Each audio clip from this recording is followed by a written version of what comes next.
arrived at 7:01 on my clock. We have a quorum for the select board. Paulette Lucart sent an email that she won't be able to make it this evening, so this is Monday, March 3rd, and we have one audio recording device and one video recording device. So we're going to get started here. Mr. Boisson have the 7 o'clock appointment? He does. Well, Tom, you're here just right. You take a seat right in the front. Wherever you'd like. Probably right in here is good. We got a small group of us here tonight because. Just because. That's okay. That's okay. We're only talking about money, so there's not quite so much interest. Yeah. Okay. Well, So where do you want to start? With highway? sure. I guess it's not a real lot to talk about. Yeah, so the budget is level funded budget, except for labor, of course.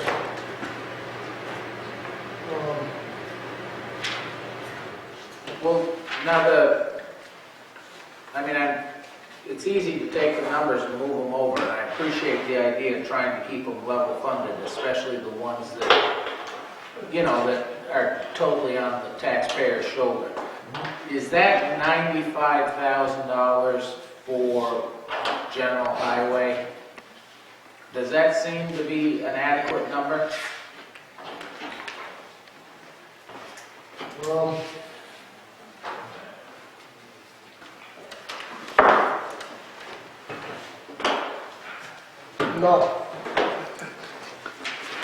We're struggling. It would be nice if the town put a little bit more money into some of the resurfacing, or any other parts of the way. We're having trouble with the Chapter 90 is supposed to spend, like last year, $300 million. We got reduced to You gotta speak up when this fan's running time. So that reduced, the government reduced it. So the concern is we're going to have trouble covering enough miles of road. We had quite a few covered last year. We're doing more rubber chip seal and stuff like that, trying to stretch it.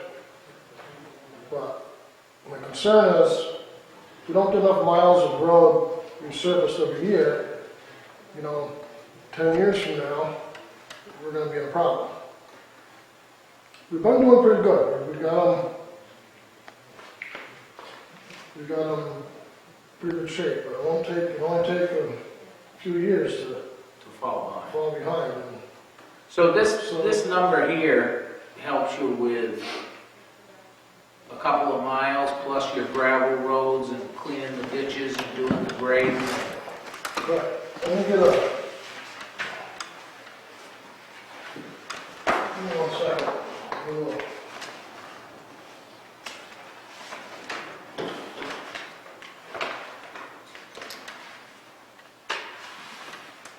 I don't have any copies of this.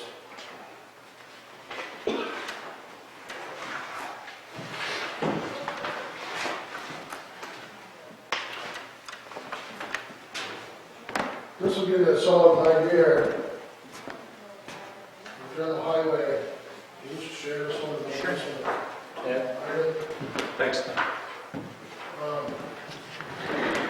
I don't have a copy for myself, but. Here, you want to sit over here? You can sit with Ted there. Okay.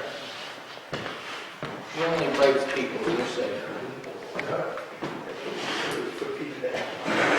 This I did back in 2012, just to give a comparison of some of the things we're doing. If you look down at asphalt, we used to budget 10,000, 07, 10,000, 08, and then we started going down. And of course, the price of asphalt hasn't gone down. So ultimately we buy less asphalt. Then we use gravel products, we used to budget 20,000. You can see that we've been going down.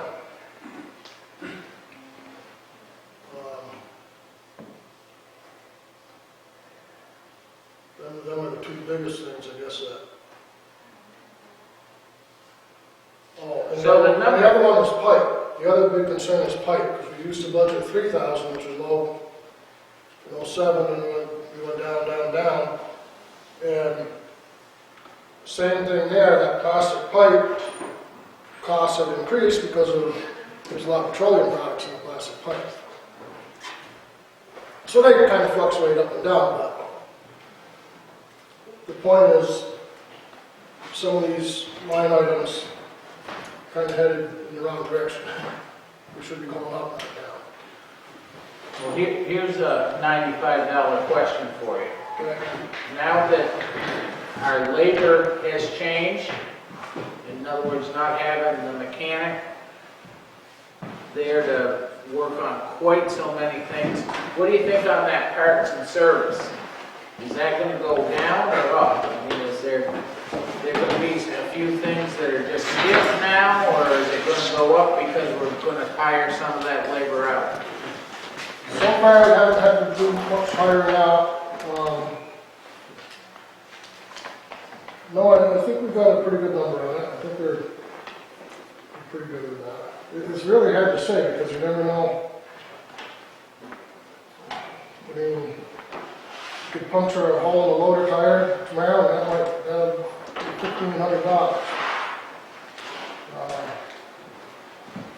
Clutch would go, or some things would go, and it's kind of a name.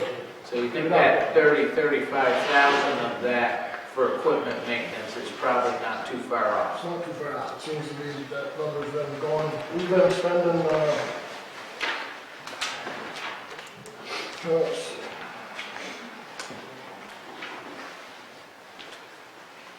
Well, in 13, we spent $26,400 on that.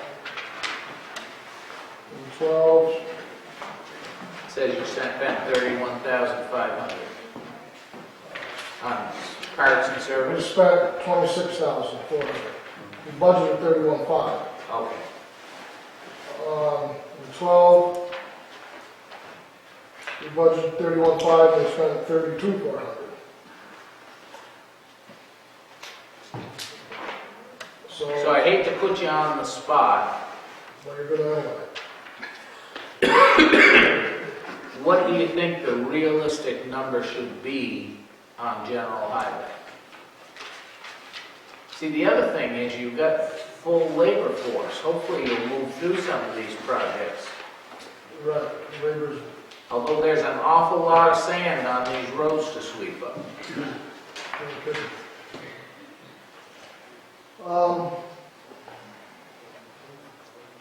There's plenty of work to do. That could be 150,000. I didn't want to put you on the spot that high. But it could be more than 95. Yeah. You take, it could be almost anything. For some reason, I didn't download last week's expense report. I got it. Where are we on General. General. They've only spent 48% of general highway expenses to date, as of end of February. So you could argue that they're doing a good job managing what they've got, and you could argue spring and summer is a time when you'd spend a lot more of that. Could spend a lot during one season. Yeah. We've been trying to hold it back. Some for that. Because winter roads, you guys know the roads like on. But some years winter roads start in one season, but I don't think we're going to do that this year. We'll put ourselves further in the deficit, unless it's major and general highways. Well, we were overdrawn in winter roads by 30,000. 31,600. So, Friday, right, we're going to get a new number. Right. What would you guess that number is going to be? Oh. figures now. Let's look at the bill today. It's 31,000 now, it's probably gonna be 38,000. How much? 38? Another 38? No, About 35 to 38. 31 to 40. Yeah, because you got some salt, sand, and it's not as much overtime this time. Okay, but it's gonna be somewhere there. Well, if the special town meeting warrant is written, we're gonna put a lot more money than that potentially into winter roads, right? Well, we've got it set up for $72,600. Yes. Now, if we do put a little too much into winter roads for this year, that will actually take the heat off of general highway. Right. Good song. Good some, as far as cleaning up and doing the, you know. Yeah, well, yeah, depends. But we used to use some winter road money to do cleanup stuff, but that's back when we were taking the labor out of it. Right. I don't know if we want to use winter road money, we could buy some gravel for mud problems that are created by the winter. I don't know. But see, I'm not thinking that 2014 is our problem with general highway. I'm anticipating that this fiscal year that we're talking about, fiscal 15, could be a problem. Because I see prices escalating on everything. Right. I see prices escalating on fuel, on gravel, on oil. Tom, when you do paving, on the average, how much paving do you do a year? What should you be doing a year to keep up with what you've got? We should be doing 3 miles? 7. 7. And how many have you done for the last 5 years? Last year we did a little over 7, but that's because You were playing the catch up. year, the year before we got, actually, a couple of years back, it got combined a little bit with the chip seal back. We did, I think it was a couple of months. I didn't think we'd bring them numbers with me. but- What do you think you've averaged, if you're supposed to average 7 a year just to keep up with the asset of the paved roads, would you say you're doing half that on the average for the last 5 years? No, we're doing a little more than half. A little more? Because at a recent legislative breakfast that I went to, there was a lot of discussion about paving. And the reason for the 300, 200 cut by the governor was because he went after a 30-cent gas tax and ended up with a 3-cent gas tax. And it's all about expenditures and revenue and all that sort of stuff. So, but a lot of towns are very concerned that if they allow the roads to slip too much, and it doesn't come in, that asset will fall in 1 year, the repair to that asset, and I'm concerned about that. So I mean, I hear you loud and clear because it was reinforced by probably 3 or 4 people at that legislative meal. Yeah, there's been a lot of talk about that. And the other thing I want to add to this 7 miles per year thing is really, I don't know, we may have to increase that a little bit. 116 on Spruce Corner Road and Plainfield Road, that's been a problem. I've been trying to get, I've tried for 2 grants for it, and we tried to get the state to come in and do some resurfacing work on it. The last grant I tried for was to actually, for half of it was to total full depth reclamation on the road, and I didn't get the grant. So I think as a town, we're going to have to figure out a way to address that road. This is Route 116? Route 116, the town road portion of Route 116, which is Spruce Corner Road and Plainfield Road. Okay. It's deteriorating worse and worse. A couple of years ago, we did quite a bit of patchwork and shim work on it, and most of that's held up pretty good, but that's going to be an issue this year. And I'm hoping that we get the 300 million Chapter 90 money this year, but we don't know that yet. We don't know what we're going to get. So if we get the 300 million, that'll help. But I don't see where it's going to come from. You know, holding his feet to the fire on revenue and different ideas to come up with the money, so I can imagine. So, winter roads, asking you what winter roads should be, I know is a fool's errand. I mean, are there any more questions on general highway? Yes, I'd like to hear a little bit more about the paving methods. I understand there are at least two ways you resurface roads in town. One is with asphalt, and the other is with chip seal. Is that true, or is it different from that? Yeah, but hardly, just to be clear, hardly any of that money comes out of general highway at this point. Because most of that is all done with Chapter 90. Yes. So, but the two methods that we've been using primarily is both asphalt products, but there's regular paving with hot mix asphalt, Right. and that's just various, you can do various depths. There's various hot mix asphalt products. There's binder, there's rock, and the whole thing. Yep. And the other one that we've been using is a rubber chip seal, which is a little better product than just the old, just an asphalt chip seal. So, two available, 10% and 20% rubber.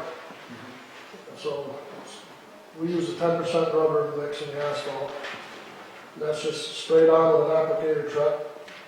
And then the stone in that type of application, what they do is they take the stone and they run it through the blacktop plant to dry it. And when heat it up and dries it, then they put a little, just a coating of asphalt on the stone. And they bring it up early in the morning, and the day you're going to do the work. And so they spray the asphalt on the road, and then they come through what they call chip spreader, which spreads the small stone chips. Then they roll it. And the first day, it's awful to drive on. It's terrible the first day. After that, it's okay. But when you used to do just regular oil and stone, it was bad to drive on for a month. Yeah. So the chip seal surface, is that inferior to the asphalt surface? Is it less durable? Well, no, they all have different applications. The chip seal, you need to use more on, it's a pavement preservation. You're trying to preserve the good pavement that you have, really, is what it should be used for. We've used it on a couple of questionable roads. I know last year we did quite a bit, like on Bear Swamp Road, we did a section of that. I don't know if you ever go up there. We did Smith Road. But it seals the road, and it just preserves the pavement that's there. It will do nothing to smooth the road or take any wheel ruts or informalities or anything like that out of the road. That's where your paving comes in. Okay. But you're suggesting that the bulk of that paving work gets done with Chapter 90 money? Almost all of it does. Okay. So our focus here on general highway, does it really have a bearing on surfacing roads? Only to the extent that Chapter 90 doesn't meet the need. All right. That's the only, And do and we have any concept of what that shortfall might be? what was it last year? What was the shortfall? I would have to figure that out. How much Chapter 90 money do you get? Last year was 280-something thousand. And do you have any sense for what it might be this year, if it's going to be less? No, This is all no. quite speculative. It should be the same, actually, because it was a 5-year bond issue. It should be the same, but there's this 300, 200 million thing going back and forth, which is a statewide one. Yep. It's supposed to have been, at first it was going to be 300 million statewide. Yep. Then it was, actually came out at 150, and then the governor eventually added another 50. Yeah, it's frustrating because we don't know. We usually don't know until April what that number is going to be. And statewide, they're saying that the 300 is necessary and could even be short of what is required just to maintain what we've got. So if you took the, what'd you say last year was? 280? 280,000, yeah. So if you took that and had another half on top of that, it'd be like another 14,000 on top of that. 200 million to 300 million, assuming that 300 million is what's required just to maintain the roads, not to build new roads or anything like that. So you add yet 50% more on top of it. So that's why I said if you took the 28 or 280 grand, and another 140 to it. That's what his Chapter 90 money should be on a regular basis. Yeah, they actually found, there's a study that shows that the 300 million is actually inadequate, And that, yeah, so. By that logic, aren't you suggesting we ought to increase general highway by $140,000? That just seems... this is what I was hearing. Yeah, I know, it seems very excessive to me. It's a town asset. The roads, you know, I mean, if we don't take care of them, they're just gonna. I know. Well, the note that I've made is maybe we would increase general highway if we could find it by 14,000, not 140,000, so. But I think it's okay. Why 14,000? Because I think that if you look on the Additional sheet highway. that Tom just gave you Yeah. on asphalt, that Yeah. back in 2007, Right. there were bond issues, there was Chapter 90 money in 2007 and 2008. And yet, the amount of money budgeted in general highway has gone down precipitously, Yes. and the cost of the material hasn't gone down precipitously. I'm not saying that we can fund it, but I would like to have an idea what it should be.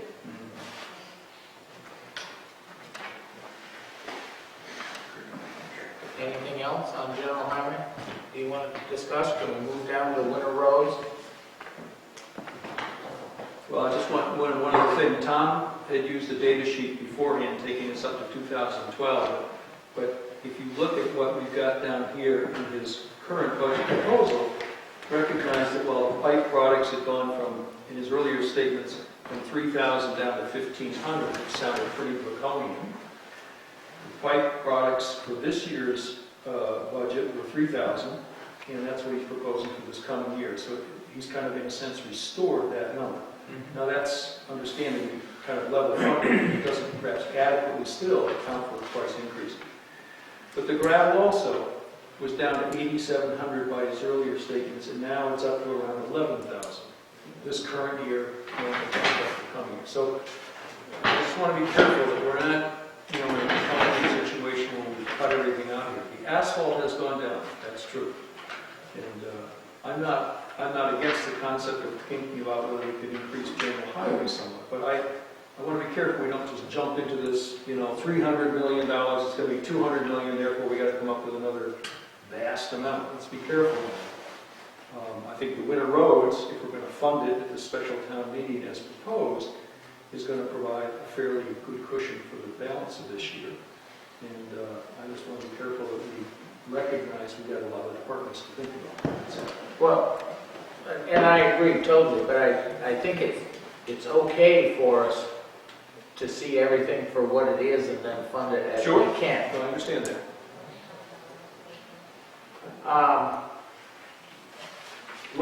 So you're suggesting as a kind of a proposal here that maybe we would look at another 14,000, so that general highway is closer to like 100,000?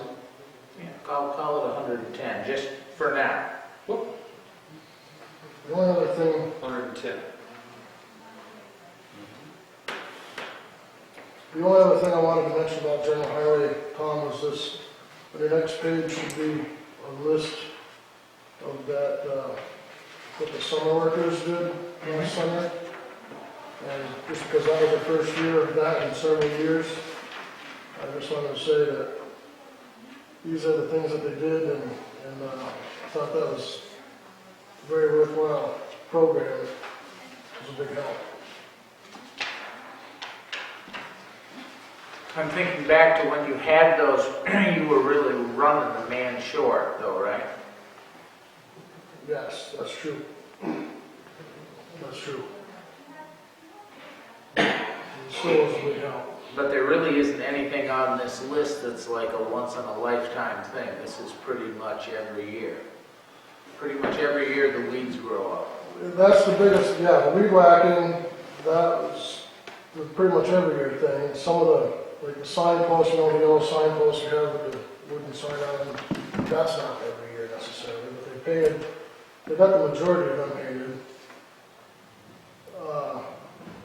The paint the plows, that's every year. And yeah, there's plenty of things to do. How many, these are young folks that do this, right? There's How two. many, two? Too. Is there an interest in it? I mean, Yeah. are people knocking at your door? Yeah, there's interest. Good. I mean, we'll get to that when we get to the labor part, but I just wanted to mention that. So if we move to winter roads, Yeah. seems as though the more I think about it, the more we should be able to maybe agree on a formula to come up with it, because it's just kind of a shot in the dark. I don't know if we should maybe think of, the only thing I could think of was to take a 3-year average and say that's what we should fund for winter roads. Of course, this year we'll throw our 3-year average It does. a bit into orbit.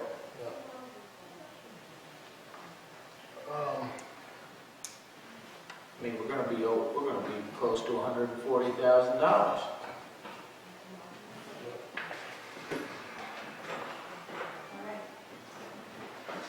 But it's, yeah, one of the biggest problem I think with winter roads is we're underfunding sand. Budgeted for 2,000 tons of sand. And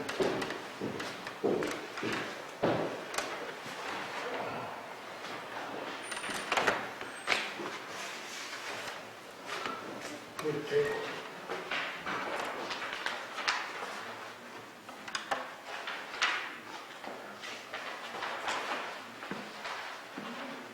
So,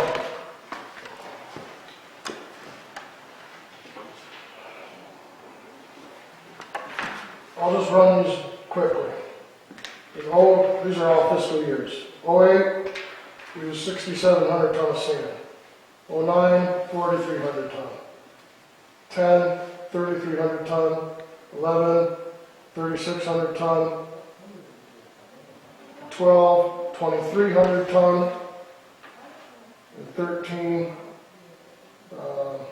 3,600 ton. And we typically been using, and so far this year, we used 4,970 ton. We budgeted for 2,000. Ever since I've been there for 26 years, we've always normally used in the 3,000 range a ton, 3,000 ton range of sand. So that's one spot where we get into trouble. And it's because, some of it is because we've been level funding or decreasing funding a few years back and costs have somewhat gone up. This year, at the bottom of the page there, it shows you a comparison of the different years, the different costs. It starts in 06, it goes through 14. Some years it haven't changed a lot, but this year it did go up $2 a ton. Sand did? Sand did, yeah. See where 13 was 950 and then 14 was 1150? Are you on the Hook Roads page, Tom? Yep. Right on the bottom. Yeah, I got it. So an extra 1,000 ton is $50,000.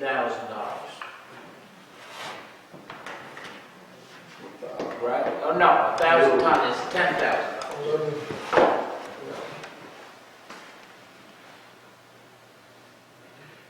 Using more sand because of conditions? You know, are the new sanding trucks, are they going to be more efficient or less efficient than what we had before?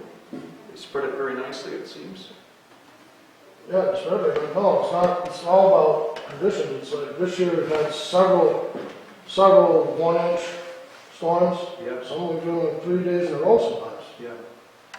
So you're saying, you might say that most of those once, and some of the main roads maybe twice. And then the next day you're doing it again, and the next day you're doing it again. Yeah. 2 days break, and then you do it 3 more days in a row. It'd be cheaper to get 8 inches of snow in one day. It's very expensive in little storms. Okay, so it's the nature of the storms in large part. And we had a lot of ice, Yep. that rain, it, turns to ice and freezing rain, or rain and then freezes the next day. It's been a big year for sand and salt. Matter of fact, there's a problem. There's towns, Cummington and Worthington, a few times ran out of sand. We came very close once. Salt's difficult to get. There's a shortage of salt. So, yeah, it's just about the weather. It's just, you never know. Like I say, what was it? Last year? In FY12, we only used 2,300 tons. So we do have those years every once in a while where we're going to use so much. Tom, if we took the average of the last 3 years of winter roads, what would that number be? The average expenditure? The average for the last 3 years is $103,983. One more time. $103,983, so So $104,000. And we're staying 87 here, right?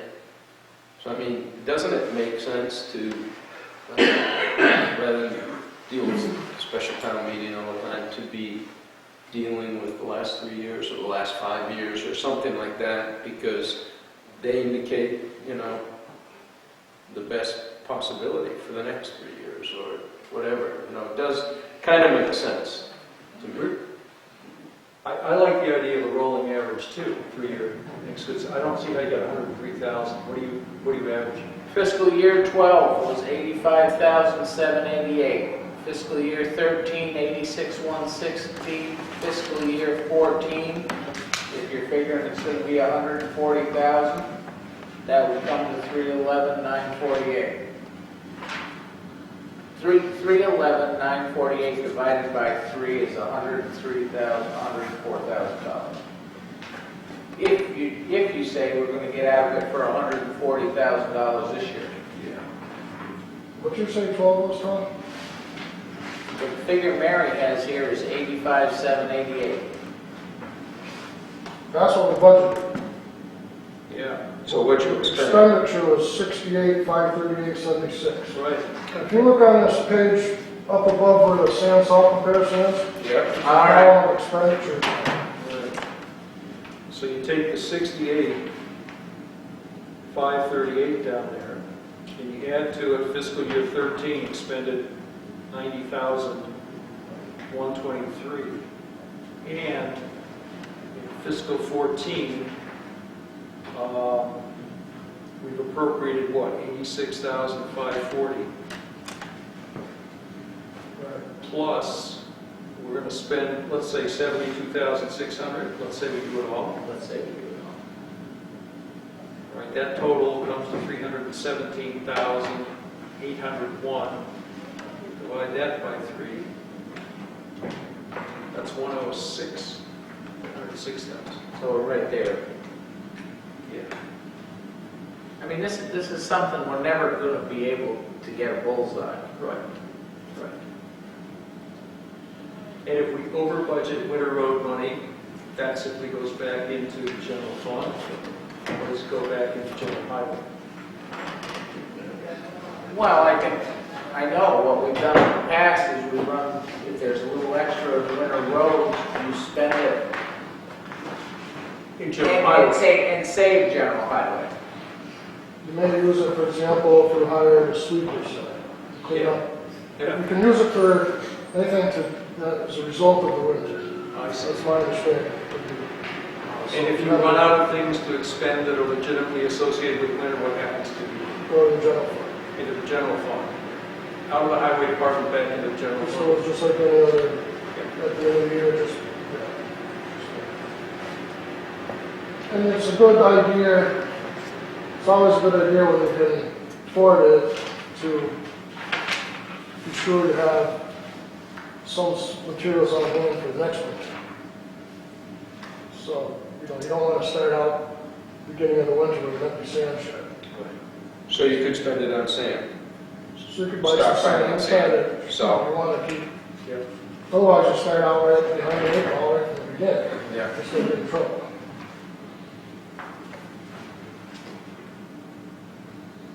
I mean, if we use that 3-year average, I just wrote down 105,000.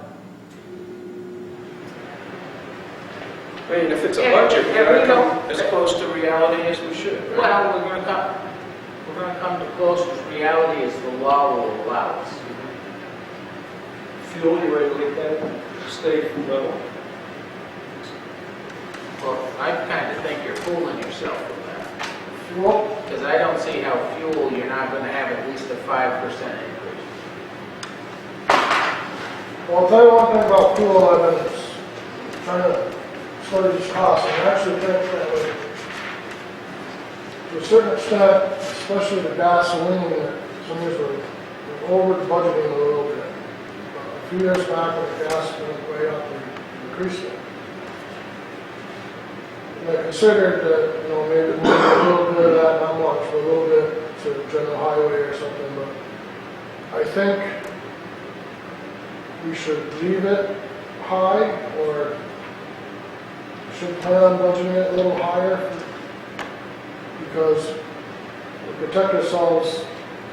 It's the same idea with this winter roads thing. Remember, a lot of it's directly related to winter. How much fuel it is. It depends on its plowing and how much work the equipment has to do. So. Well, it seems like you're doing very well on fuel, because here we are in February. Yes. At the end of February, and you were at 50%. Right. I think, we're we're talking ourselves into, feathering this nest in a way that's pretty generous. I think we've got to be really careful on this. A little more fuel, a little more winter roads. I'm not trying to talk myself into anything, Ted. I'm trying to examine these numbers Right. and see, because we get these people so used to coming in with the same ones, which is wonderful, but I think we need to look at it for what it is. Understand that. Understand that. I mean, and we've been pretty open at annual town meeting, telling people that to make this budget work, we're underfunding winter roads, knowing that we'll have to come back. And we may have to do that again. I'm not saying otherwise, but I think we need to have a realistic idea of what the number is. Right. But I appreciate Tom's candor on this, saying that, as I hear it, as I look at the numbers here, the fuel is fine where it stands. I don't know if we need to. Seems to have that. It's like, I actually think they may end up with a little fuel money left. They may. right. I think, like in 13, we spent 39,000. But the prices fluctuate so much, it's hard to make these comparisons. We spent 48,000 the year before.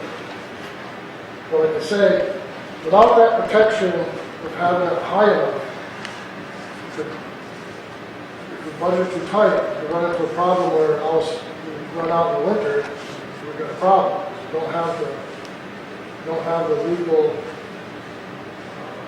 flexibility that you do with the winter roads to deficit spending. And it could happen quickly. Remember, all of a sudden you get a couple of weeks of very busy weather, and like our old grader, the new one would be much more efficient, I'm sure, but when we start using that thing every day, we've been out with that thing for weeks at a time, every single day, and it's 75, 80 gallons a day. What If you start happens, doing that versus not doing it at all, it makes a big difference. at the end of the year, this goes into the general fund too. So the only buffer you have is to fill the tank. What I would suggest is, this is what, Is that right though? The only buffer you have is to fill the tank. yeah, or we can do that. There's a transfer, I should have looked this up before I came, but I think it's 3%. At the end of the year. At the end of the year, you can take it 3% of what was budgeted, is that right then? think so. transfer it. So you can transfer a little bit of it. And that would be my suggestion is we just try to agree now that we have it a little bit high to protect ourselves, so that at the end of the year, if there's enough available, we transfer whatever we legally can transfer into general highway. Yeah, but that's at the end of the year. You're doing that transfer at the end of the year, and then the books close and you're done. Well, I think you can do it in, yeah, it's not, About a month. you have like a month. You don't have So a it's pretty close to, yeah, it's not much time. I just would be really concerned if that was too tight of a budget that we get in the winter and find ourselves in a problem. I mean, if you ended every year, you started a trend where you ended every year with a quarter of a tank or something, you know, I'd be concerned. But if you end the year with a full tank and 3%, I'm less concerned. You understand what I'm saying? Right. And it's the same thing. But if you ended it with 10% more, then it's over the top. how many gallons of diesel do we carry? You can store 2,000. And I'll just run these quick by them. So like in FY10, we used 8,900 gallons of diesel, 11, 14,590, and 12, 7,700, and 13, 8,850. So like I said, it goes up and down. A lot of it's directly related to winter, or the other thing that could be related to us if we have a, maybe like when we have the 2011 rain, Hurricane Irene, something like that. I don't know, obviously. Clean up. Heat and fuel gets charged to this too? Propane?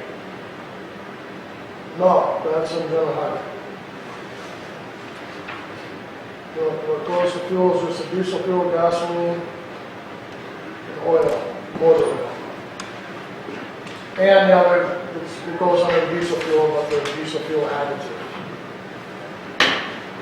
So, so for the time being, I would tend to agree that I would expect that there'd probably be 6,000 or 7,000, but you don't know what March is going to bring as far as ice storms.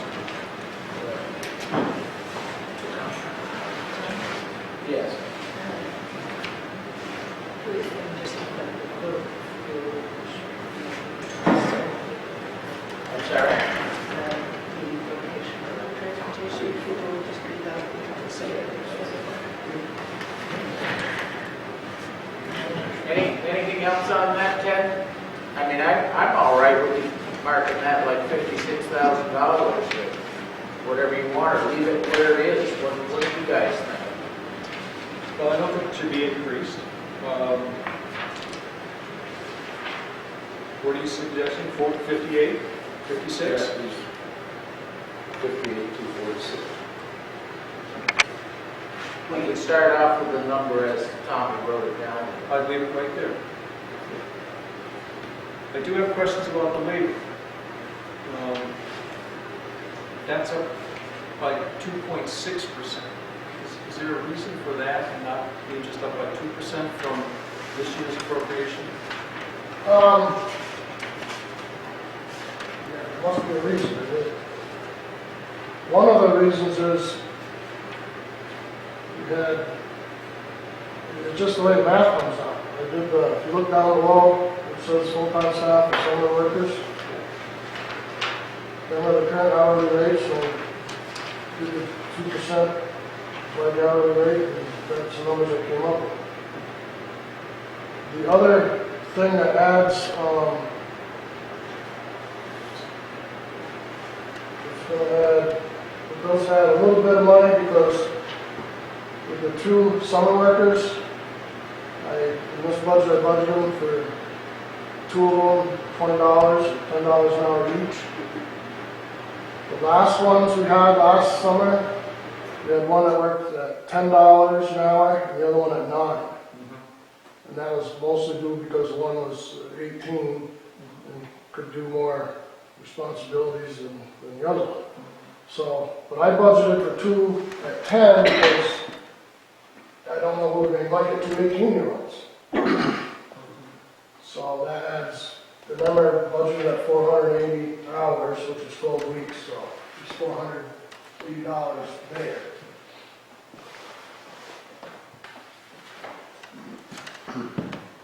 But I think we found last year that when you take the, I don't know why this is, but you take the total, multiply it by 2%, doesn't always come out, then you take the hourly rate, multiply it by 2%. Didn't make sense last year, but last year we found that. Weren't you down a man last year too? Yes, I would. I mean, that would make a difference right there, right? But we still had budgeted, You budgeted, I thought we budgeted as if that person was there for the whole year. Correct, and we were imagining as well, as I recall, that we were likely to replace the retiree with a lower rate person. In fact, we talked a lot about, wouldn't there be a savings that might accrue? so I, Modest. Than there was. But now we're up 2.6% over what we budgeted last year, and that just boggles my mind. I don't quite understand. That's, I don't know, but like this, do we have the, see these hourly rates down here? I see it. There's just nothing much I can do about it. Unless I made an error. and that- I was just checking the numbers there.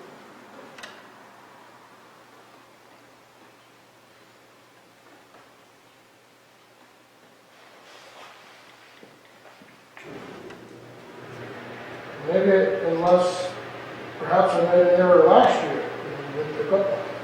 And it didn't become a problem because we were short person.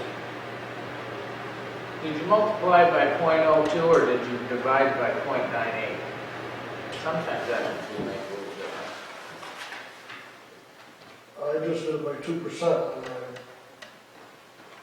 6%.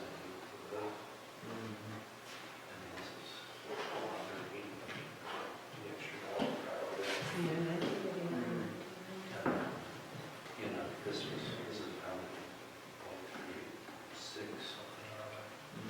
So rounding, you think?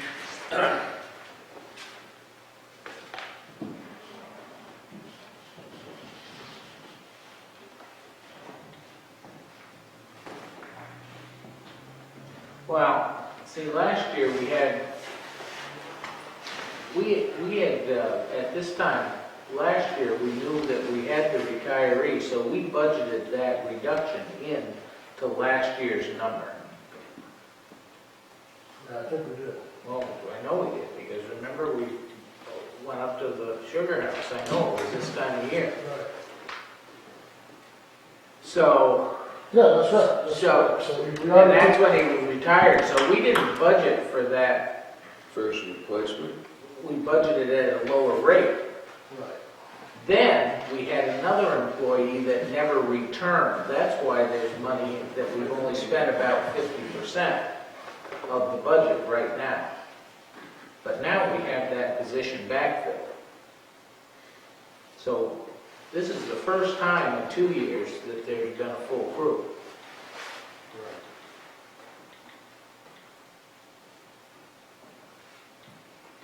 So you're suggesting the fiscal year 14 appropriation was predicated on some anticipation of a vacancy for a period of time?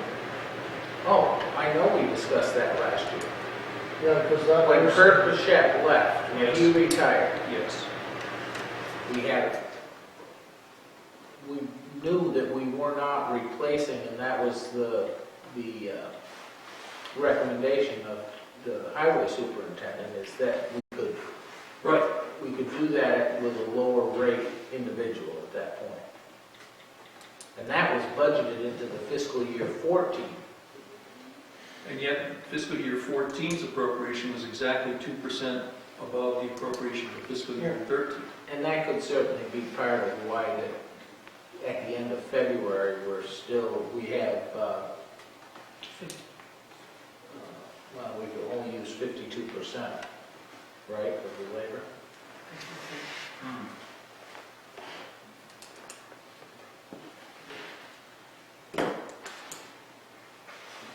I mean, it's about $1,000 discrepancy that I see here. It's 978. 480 of it comes out of the dollar more per hour for part-time, summer employee. So it's $500 thing. I noticed that too, but I just did the 2% by the hourly rates, and I think if you tell someone you're gonna give them a 2% raise, that's what they're gonna. Yep, I understand that. I understand. No, that's absolutely right. I appreciate that. No, the only thing that would really throw a monkey wrench in it is if they decide the minimum wage has to go to like 10.75 or something crazy. Yeah.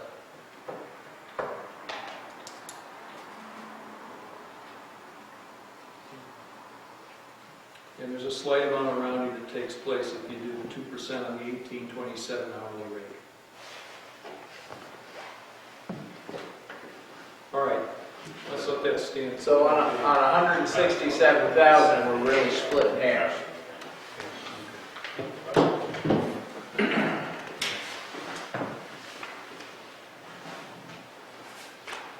Okay.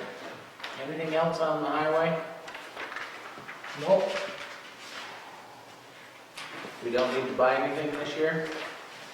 Yeah, I've got that here, the next page. Yeah, and, What are you looking at, Tom? Capital improvement? yeah. I would suggest that we replace the 1994 Ford. It's gonna be, actually it'll be 21 years old.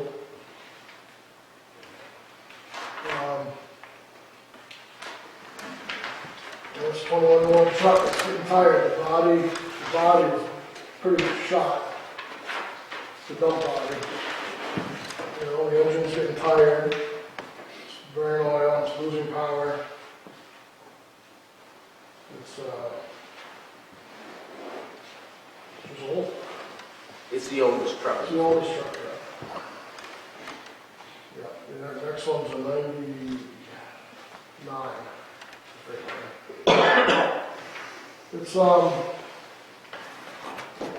can't see that it'd be worth putting any money into it. Redo the body and the engine and all that. The plow that we're using on it is 30 years old, 1984. And I think they've done their duty. Anybody kept track of how much welding rod's been put on that? No. But, and it's been giving us trouble this winter. It's been pretty much minor things, but 4 times during storms it's had to be taken out of service, and that creates an impact. We only have 4 of those bigger trucks. And once again, it'll be a major improvement to go to the modern type bodies with all-season. This is for, I'm suggesting that we go with a truck with an all-season body, which is a dump body that also can spread materials, sand and salt. And So you don't have to put a sander in. so you don't have to put a sander in. And that does a lot of things. It makes it so you can go from a sanding truck or a dump body truck to one or the other in just a couple minutes time, which is really great in the fall and the spring, but even so in the winter, if you have issues, you need a dump truck or something. It can carry a lot more sand and salt because it's got the whole body. There's the sliding sanders have a shape like a V, they're called a V-box. So it increases it by probably almost a third how much material it can carry, which decreases trips back and forth to the sand pile. It stands in front of the wheels rather than behind you, so you get traction. You can go better. So you don't have to back up the So hills. it's back up. You can change materials quickly, or if you need to dump it for whatever reason.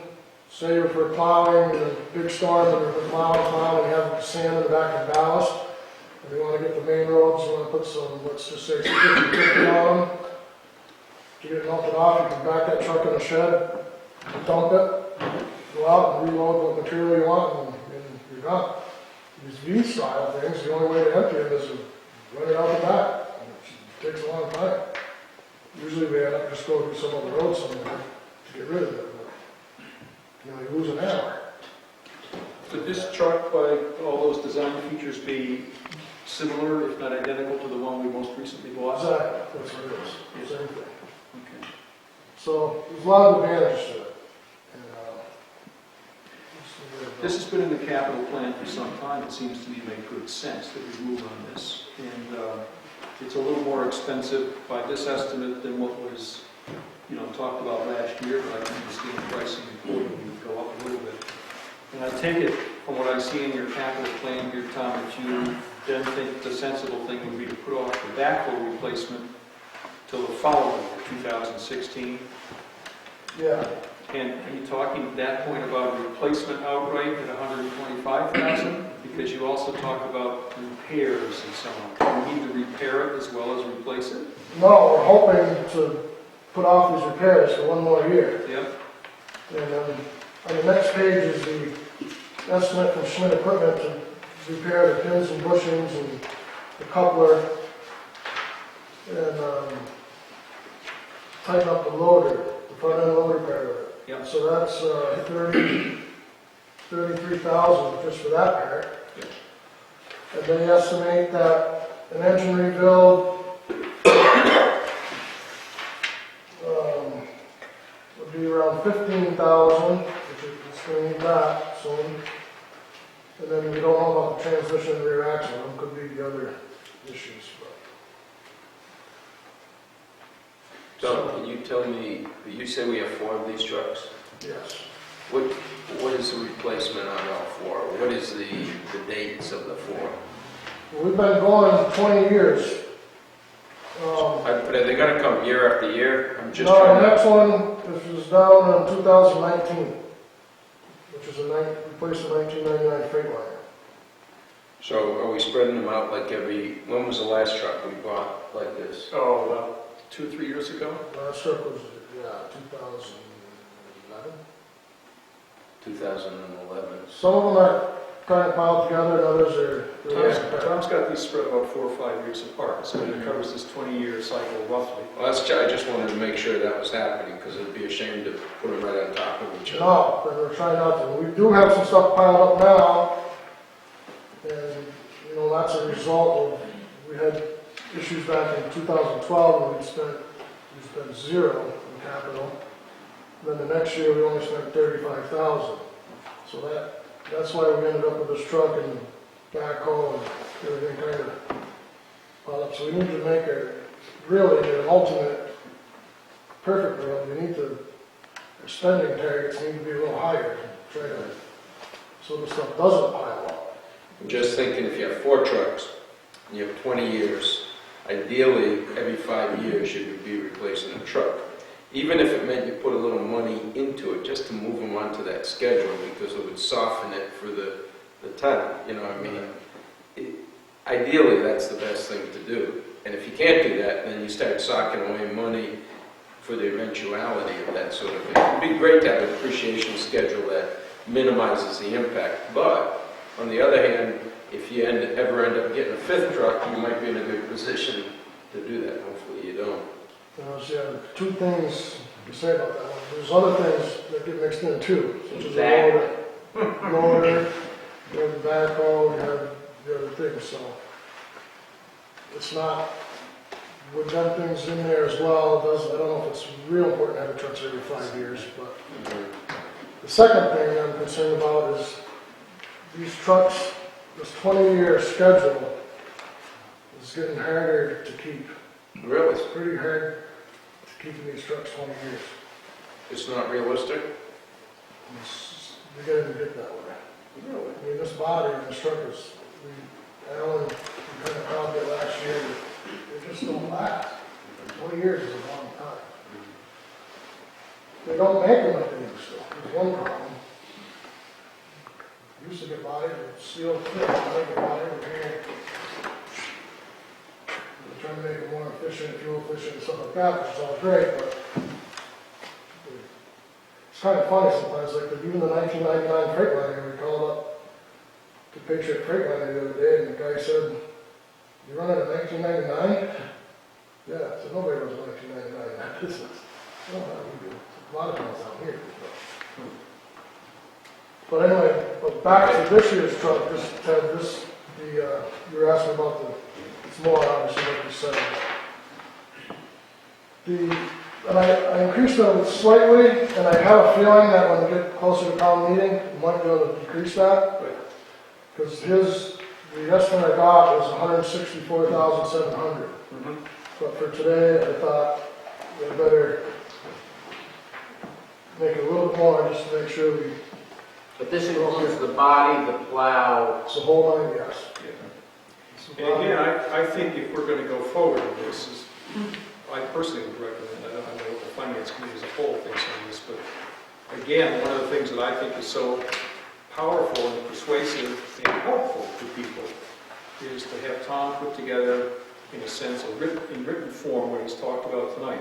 These are the features, this is what it does for us. And there's a basis, therefore, for talking about the virtue of something new, more efficient, more cost-effective, and, you know, it renders better service. I think that's the case you want to make for these kinds of huge pieces of equipment. Well, this year, we're making our last $49,541 payment on the last truck we bought. Right. And we're finishing up, the town common still hangs on that. The town common will be all paid this year. Yeah, that should disappear, right? Right. That wasn't a debt exclusion. Okay. For whatever reason and however they did it. I know. That wasn't. I just like to see things disappear. Right. That's good. So that's, those are 2 line items, actually 3 line items with the town common interest. I think you're right, Ted, that it's important about all the features and stuff like that when we do, but it's also, it's important to try to maintain the schedule somewhat, or else we're gonna be, problem what Ron's talking about, stuff piling up, we already have stuff piled up to a certain degree. And if we don't replace this truck, we're gonna run into major problems, I think. Well, the other thing that I think is important, and the finance committee, I think, stands ready to do this, is to prepare kind of a single spreadsheet that shows phased out over the time period, just what Tom has here listed for us. But it also includes police department, fire department, and conceivably some other capital expenditure of significance. So as to demonstrate to people that if you look out 10 years, or 5, 10 years, something like that, you can see that there are projected to be large expenses that are going to need to be somehow met. And it, I think, helps forestall against this kind of potential balking and say, we can't afford that this year, we don't want to do that. Well, okay, you could vote that way, but recognize that if you don't do it this year, next year you might have 2 big chunks of capital you have to put out. Yeah, putting it off, all that's going to do is That's- eventually make the Yeah. cheese way too binding. I think so. So I mean, we'll prepare something like this using some of Tom's figures if we do this. And that I think is a good way to demonstrate kind of what we're trying to project for the future as well. Now, not too long after the March 18th caucus, Yeah. the town clerk's going to need to know about what needs to be on the ballot. And as much as I've tried to wrap my mind around this to figure out how we're going to do it, there's no way of escaping in my mind if we're going to hit some other goals. You know, if we have other projects that are a priority or maybe not so much priority, and if a goal is to maintain a certain amount, see, I don't feel that we have an extraordinary amount in stabilization at this point. I don't think it's extraordinary. My feeling is that we should continue financing this type of thing through a debt exclusion. And that would require to go on the ballot. So I just wanted to lay that out there. I'm not saying that's the only way to do it. We can come up with better ideas, but it seems to me that's the way for us to continue on. I feel in Ashfield we have very good success getting debt exclusions, and we have very poor success anytime we go for a 2.5 override. Correct. Because a debt exclusion, you know, we're buying this piece of machinery, and when it's paid for, it goes away. Where if you just vote a 2.5 override, it's good, you know, it gets competing with, you know, it's in there for the police, for the schools, for stipends, for all sorts of things. Yes. Although it's also clear, I think, to anybody who looks and watches this over history, that we take, you know, we pay off one piece of equipment and we put another one on. So it continues to be kind of a rolling, almost semi-permanent increase in taxation to keep paying for these things. So we shouldn't kid ourselves in that respect. It's not a big, doesn't make a whole new base for us, but it's, I think, systematically rolling over debt and I think responsible. And it's a way that people understand. Yeah, yeah. I don't know how else to finance it. So nobody said no to a dump truck, is the lesson to be learned. But we only have a very small group here tonight. We all want to ride in it too when it comes. Big cut us the weeks, no, And it's not like it's a surprise, Tom, because you've done, you know, you made this schedule, what, 10 years ago, and you've just been kind of updating it, moving it along, so that's good. All right, anything else on highway that you want to talk to Tom about? This is a year for dam inspection for sure, right? Yep. It's been $1,000 every year, I think, right? Do that, yeah, if you go somewhere towards the back of the page about the dam. I think we went up to 1,500. Yeah, but we've set aside $1,000 a year, right? 2,000, I believe. Oh, is it? 2,000, because it'll be probably 4,000 this year. Okay, well, I know we did 2,000 last year. Right. We Yeah, I called, we voted 2,000, we transferred forward 1,000, so we have 3,000 in that account oh, we do. right now. Oh, okay, I thought we only had 2,000, so maybe we only need an additional 1,000 then, because I got an estimate from Time Bond the other day, and they said it would be same price, 4,000. Well, now, we're talking to Ty and Bond about this bigger project. I mean, if the town moved ahead with 77,000 or whatever it is to do this dam engineering, do we still have to pay $4,000 to do an inspection? Yeah, they're independent from that. They're required by law, because our dam is considered a high hazard dam, which doesn't have anything to do with the condition of it, right? It's because There's water what could behind it. happen, right, is what could happen if there's a problem. So you have to have it inspected by the Office Dam of Dam Safety requires us to have it inspected by a Every 2 years. certified, they have people that are certified, and one of them's Time Bond to do it, so 2 years, we have to do it every 2 years by law. We don't do it. So we only need to set aside another $1,000 for the inspection. for the inspection, I understand that. You want to talk about this other stuff? Because it showed up in the article under highway, and it seems like an appropriate place to talk about it. Absolutely. Go There's on. also, I just got the other day, Ron, and I was going to forward it to you, having it, I think there's another round of funds that are going to be available for. Dam The last models. ones we were too, we couldn't really get some time, but I just got an email about that the other day. Yeah. Well, why don't you go ahead? Okay, I'll take 2 seconds. It won't take a lot of time. The 2 projects that showed up under the article last town meeting. One was the field retention wall, and one was Ashfield Lake Dam remediation.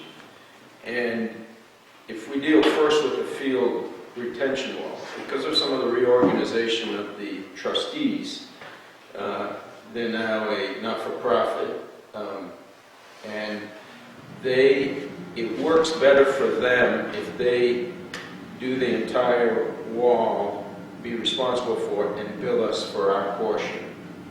Alden went into some depth with me on why, and I would probably misstate it if I attempted to, so I won't. But where we sit right now is an assessment of what kind of wall options are possible. That, as you know, the retention wall is leaning towards Bronson Avenue, and we had a presentation from them with 2 or 3 different alternatives. It's called an alternatives assessment.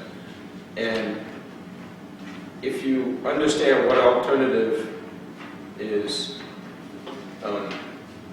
desired by the trustees and by the neighbors and by everyone else, then you can come up with a cost analysis of what it would cost you to do it, because each alternative costs a different amount of money. So what is before us now is a proposal for round numbers of $18,000, of which we'd be responsible for a minimum of a third of that, because we own about a third of that wall.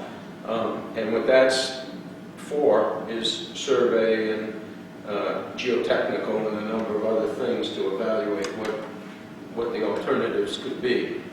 So as far as that study's concerned, we have enough money for the study, plus some. As far as constructing the wall and taking down the trees, we're short. So I would suggest we put some more money in there, not knowing what the future's going to bring, what the proposal, what their submittal is going to say. Something is going to happen, and if we don't do it this year, we'll be doing it next year twice as much, you know. So I don't really have a sense of how much it'll be, but you know, any construction effort is going to cost some money unless you come up with a grant. And we also have to go through design of which wall we end up selecting, and not procurement, but bid documents and that sort of thing. So this front end is just an alternative study. I don't know what that number should be, but I think we should at least do what we did last year, personally. And last year we set aside 15, and I think this year we should set aside another 15, just to have it there, unless you have some other way to come up with paying for that wall. Then on the lake side, I'm switching subjects. So we got 15 in there now. It's going to cost about 6 with the trustees to work on that. That's going to leave us 9. Right. We probably can get those trees and so forth working through the tree warden. I don't know when he's coming to the meeting, but we probably could get those trees removed and that sort of thing for $4,000. I'm pretty sure we can do a lot of tree work for $4,000. Right? I think So that's, that would leave us 5, so if we put in another... Are you in the retention wall? or the- Yes, I'm in the retention wall.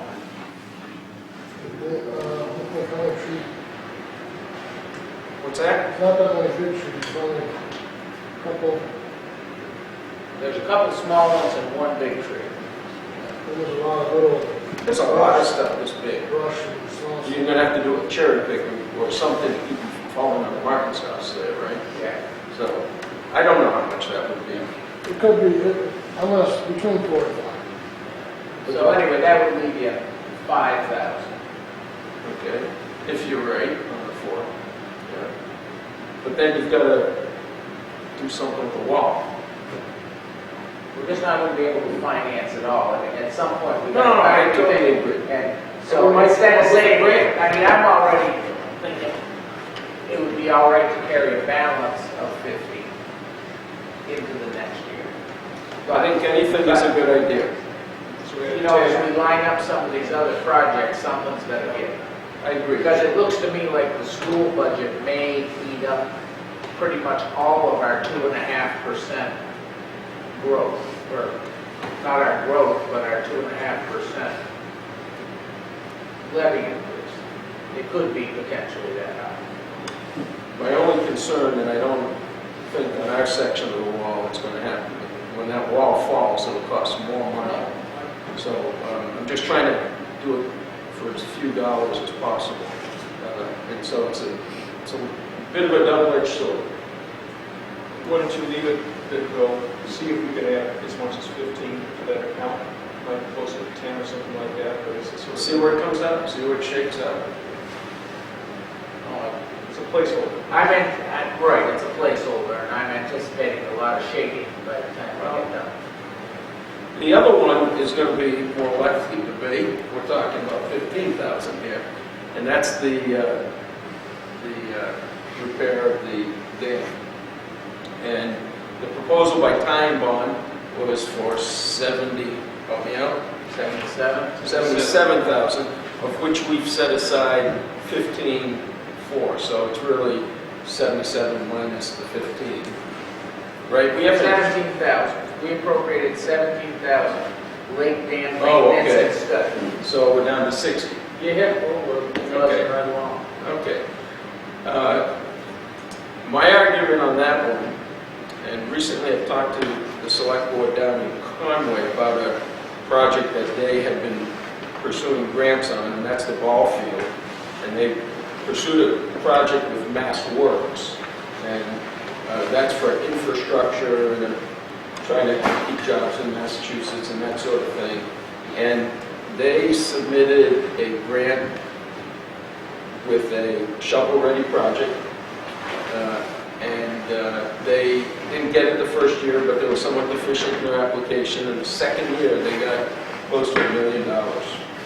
And I've been looking on the website recently at Mass Works, and the projects all over, Savoy, Deerfield, I think Hadley, $1 million projects.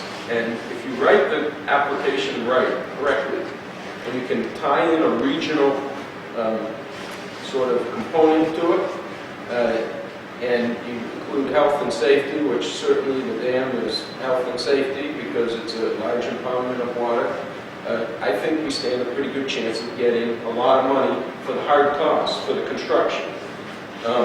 And I would like to see us do something with a real early warning system if that dam fails with Conway.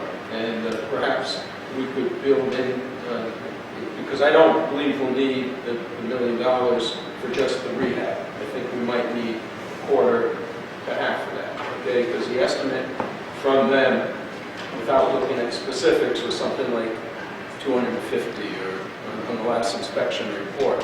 But if we could tie in this regional component with an early warning system, because there's I think 7 minutes, Doug, between when the water leaves, if there was a disaster in Ashfield Lake. They claim 7 minutes. 7 And minutes. that goes, once an afternoon will be gone. Down to Conway. And it would be nice to have some sort of automated, rather than people standing there getting ready for this thing to fail. And when they fail fast. It'd be nice to have that, and I don't know what that kind of a system would cost, but I'd be pursuing grants. Now, if you do nothing, then you're just waiting to get grants somehow. But everywhere I hear, spending the money on soft costs up front to get something shovel-ready shows them that you're serious, and you save the lion's share of it for the grant, if you can. No guarantees, it's just what you do. So I'd be proposing of spending the the 77,000 for the engineering. engineering, permitting, and bid documents, everything. Is, that's, I'm trying to confirm, that would all be outside of having to put out Procurement, bids. Right. Engineering. It's all engineering. So we could use these folks, and there are some issues. One of the issues is on the 20-foot easement that wraps around Nolan's. It's the vegetative easement. We would have to maintain that as a town. But it's going to be hard to get machinery in there because it's so wet. So there would be regrading, and that's going to impact Decker. So there's this little bit of, that's why the design is so important. It's not just a matter of going in there and cutting vegetation and saying, okay, now we can start mowing. We have to make some improvements and get drainage taken care of. So it's all included in that amount of money. Now, you know that our inspection reports, our status has gone from satisfactory to fair. So we're on a kind of a downhill slope on that. It's not going to improve. unless we improve it. Yeah, no, I'm aware of it. I'm just, Well, let me just review this again. The retention wall project is one in which they're gonna basically lay out options. Just options, no design and So the dam one really does get to the point where It's it's got all the shovel-ready. design, and the only thing next to do is start digging and pouring concrete or Right. whatever else you do. the only caveat to that, or condition, they said, is that if the hydraulic study indicates that because of global warming, the height of the dam has to change in the dike, then that would be an addition. Then that changes everything, basically. Because they're assuming that their solutions are going to be fixing everything in place the way it is. They're not assuming that they have to go up another 6 inches on both the masonry dam and the dike. Every inspection report for the last decade or two has indicated the need for a new hydraulic survey because water's coming in. We're seeing it in our highway with culverts and everything. More and more water's coming in. These are things that they'll uncover when they do that hydraulic survey. I know it's a big number. I just don't know any way to escape it, really. And the bid And they made is 77,600, so if you were gonna augment the 17,000, you'd wanna be sure to make it by 61,000. Right. If their bid's any good anymore, and I haven't. Well, that's the other thing I was gonna ask, how long is this bid? I think they'd work with us if we made this work, but I don't know. I'd have to give them a courtesy call. This pricing assumes authorization within 6 months of the Yeah. date of this proposal, which was A while ago. a while ago. Let's see, oh, November 25th. Yeah. So,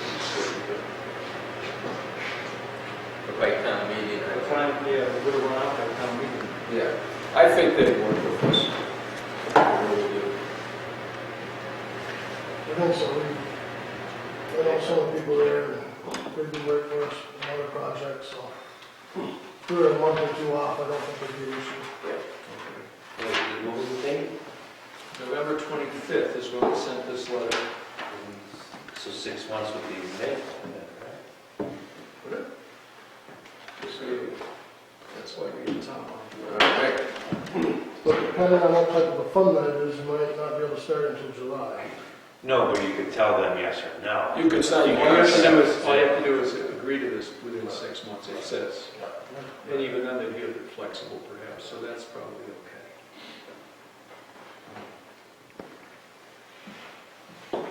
Well, if you put in 61,000 for this, now we start to burn through money at a great and we're just starting with people, the things that people are dreaming of. rate. I know.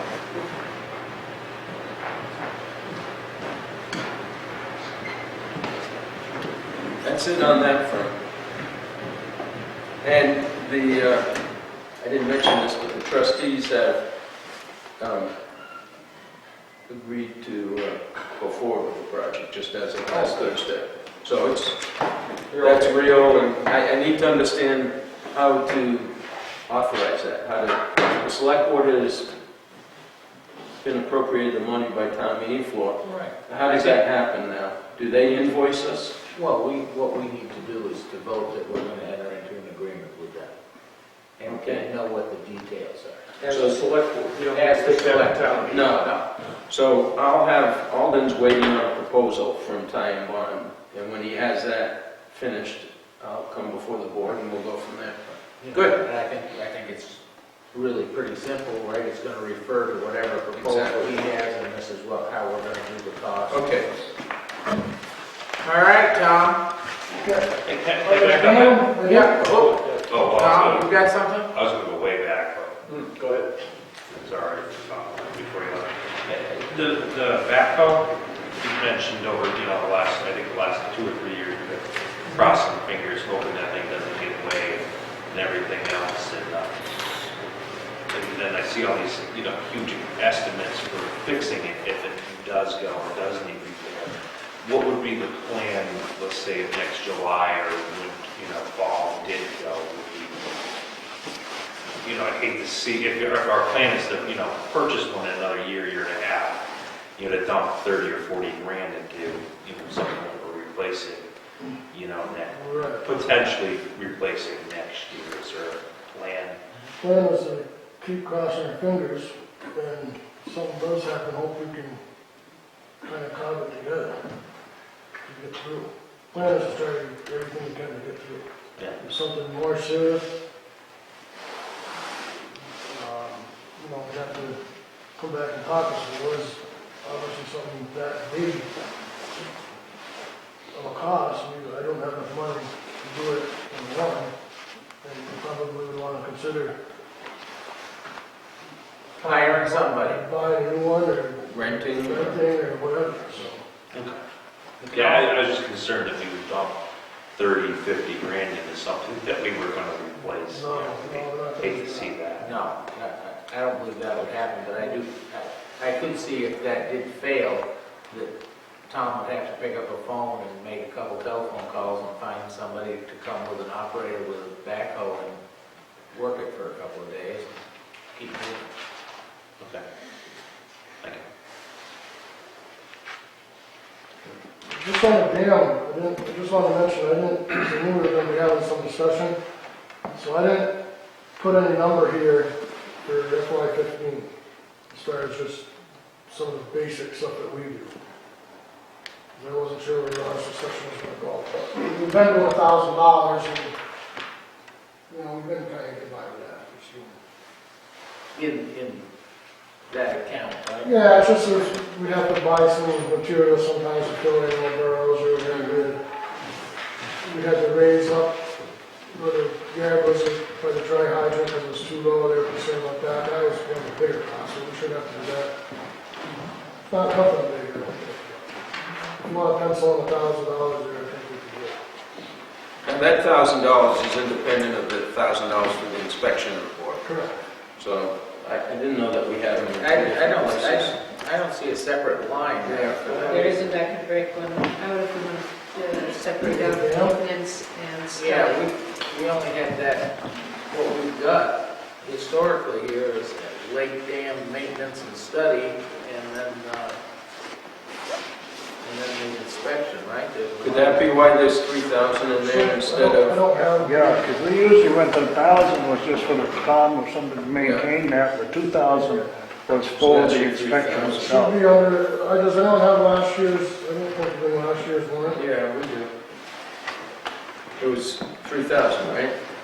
Last year. 2,000, we appropriated 2,000 to that Appropriating account. 2,000 and But 1,000. we carried It was 1,000 from carried. the previous year forward.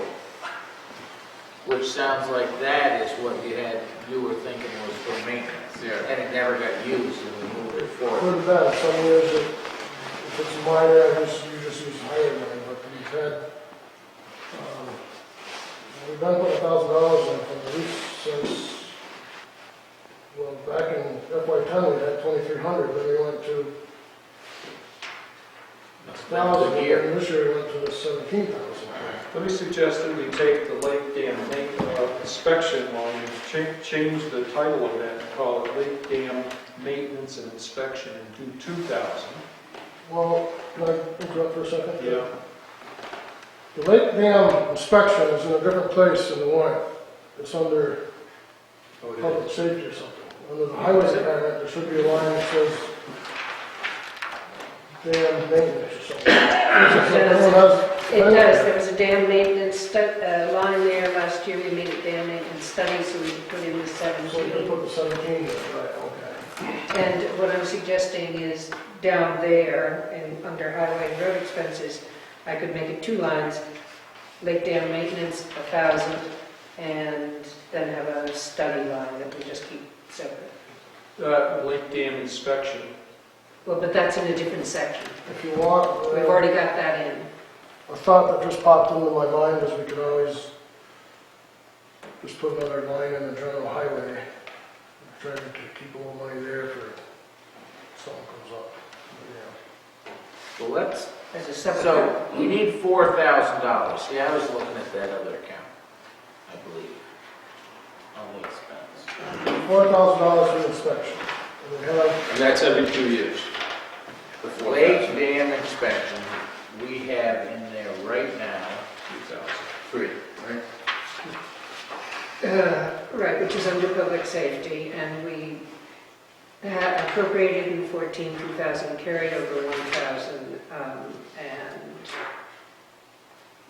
then I put 2,000 request for this year. We just talked about changing that to 1,000 because there's a 3K balance. But if we move that back to 2 under the request and carry forward 1,000, then we would have the 4 for inspection and the 1. Ashfield Lake dam inspection. Okay, we have 2,000 that we appropriated and 1,000. So right now we have a budget of 3. So under Ashfield Lake dam inspections, we need $1,000. Correct. Tom, I know what we did. We appropriated 2,000, and the last time Kathy did it, it only came up to $3,000. We had $1,000 left over That's from, right. not this past one, but the one before. That's where you got that That came in $1,000 that we short. carried over. But we know we're gonna need the 4, because you got a quote from Ty. So the 3,000 is right. But the 4 is just for the inspection. Correct. You're talking about another 1,000 that is for workaround. We have been setting 1,000 aside every year Well, for it. I think And that would be that, down. Some years we don't use much of it, but there's always, you never know if we're gonna need to. and I think that's the line we use now, Tom, that says lake dam maintenance. It is. Right, And we got 17,000 in there. but That's last because we put this, That's what we That's put that because in we last year for the. added study to it, just did the 17, didn't get in the 1. It was a little confusing. It was really 17. we should split that up. That's for good purpose. Under highway, I'll split it up, lake dam maintenance, 1,000. Why don't, Well, why don't you- I think you're muddying the waters for no real reason, because we've got, maintenance is maintenance, and we're gonna work forward, and we need more money, we're gonna need more money. So you'd leave it all combined You as know, one. you put $1,000 and he, you know, all of a sudden, he needs 1,500, why not just work it out of the same account? Because we know we're gonna go back there for It's all more for money. that anyway. same thing, yeah. so what you're going to be asking for is 62,000. Correct. 61 more to pay for the study, Study, and and then another 1,000 1,000. for town to cut brush, stuff like that. Rip rap. Yeah, it's mostly, the labor pretty much comes out of the highway labor. If we, like the weed whacking and stuff that the summer workers did, that came out of that highway labor. But Yeah. if we need to replace rip wrap, which we do here and there, the gravel, or loam, or seed, that's where. How much time generally does that take you away from actually working on the highways? Yeah. Didn't take much last year because you didn't spend any, right? We didn't find much materials, and that's what we did. So summer workers were probably down there for a day, 2 days, and the guy, someone mows it, that might be 3 hours. And then there's periodic, I try to walk it once in a while, see if there's any animal burrows or something, it might be an hour here and there to take care of that. So that stuff is not a lot. There's quite a bit of time spent sometimes over on the masonry part of the dam because of the weeds and stuff. I went through them. And grass. That's a problem. Just go easy on that line items if the town accepts the tie and bond thing, because we have to be able to pay them, obviously. Well, that'll be number one priority, and then this other stuff. Yeah. I say, sometimes it's minute enough to just use materials that we have on Well, here. you should do it. I mean, we gotta maintain it, you know. But it's more, a lot of, riprap and stuff is a big key. Any other questions on that over there at the finance committee? Wannabe finance committee, you don't have a quorum, so you just want to. Hold on. Tom's asking a question. On this newest version of the budget, I'm hunting for where... The lake is, Huh? you're hunting for where the lake is? Yeah. Under public safety, there's a line that says lake dam inspection. Got it. Okay, so it's but it's only 2,000. Right. That's the request. Yeah, because the 2,000 is over the year before. Yeah, but that's now wrong. What you're not going to request 2,000, you're going to request 1,000, because there's 3,000 balance in there.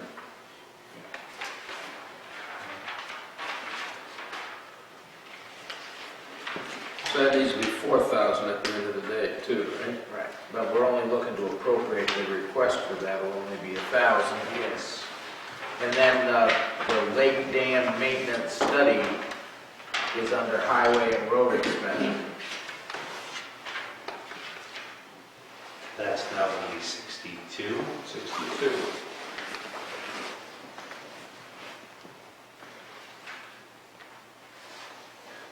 I thought it was 60, but that's Oh, yeah. No, it's 60. because 17 and 60 is 77,000, right? But the bid, the request is for 77,600. He needs 1,000, yeah. So you need so to add we're another at 1,000. Plus, 61. we're going to put $1,000 of Tom's work on the dam in there as well. So it's all under dam maintenance. So you get 62,000 to 17. One of these nights, the numbers will start going down. Unfortunately, it'll get pretty close to when we have to Close the lights. close the lights. Yes. All right. Transfer station. Now, just to be clear, and so Tom gets this, the general highway instead of 95,290 on the budget worksheet, you're proposing would be 110,000, or at least that's the working assumption right now. And the winter roads, instead of being what Tom regarding here is 86,940, would be like 106,000. Or do you want to call it 105? I call it 105. Save you money, that's good. Lord, And the way we came up with that, Tom, is we took what was actually expended and we did a 3-year average. It would be kind of a rolling average to have some basis for being a little closer to what we think it's likely to be.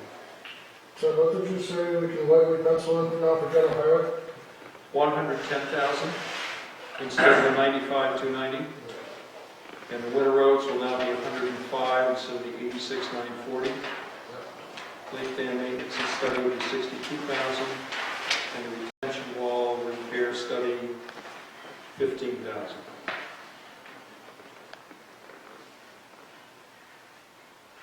But you're aware that these are numbers that we're putting in there and not guaranteeing that they're all going to fit in the box. You're doing them in pencil, I understand.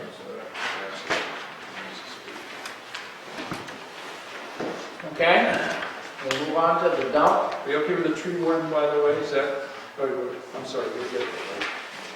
Yeah, that was,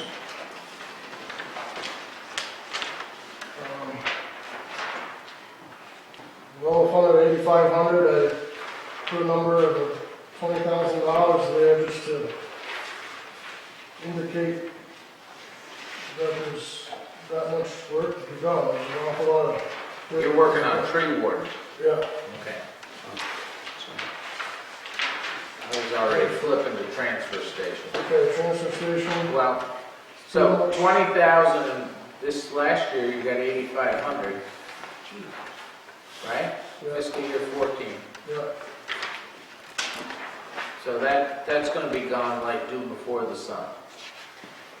Yeah.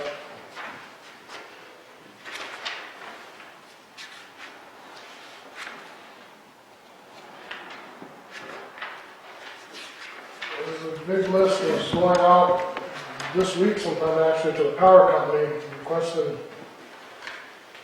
or hoping that they'll do certain trees. There's, so far list, there's 50 trees on it. But I don't know how much they're going to do. There's just, it's endless. We've drive around and just look at the trees, you could spend $200,000 easy trying to get caught up on this tree stuff. That's just removing hazardous trees. Or parts of hazardous trees, most of it's full tree removal, but. How I about, know Ron and I showed Ron one day, we took a ride on only a couple roads, and it's awful. Yeah, it's not a lot like the retention wall, but it is similar in that if you don't take care of them, they're going to come down during a good storm, and then you got to be dealing with the damage they cause, and that's unfortunate. But we took a drive right up around Norton Hill, and just I was asking Tommy which ones the electric company could be working on and which one we had the responsibility for, and he described to me the whole process of it. And it's like, oh my God, there's a lot of stuff there. Where are we in the budget now? Down to 48%, but I assume no. Where are we in the there's 4450 left, 4450? and you got 8,500 appropriated. Did the 8,500 make a difference from the previous year?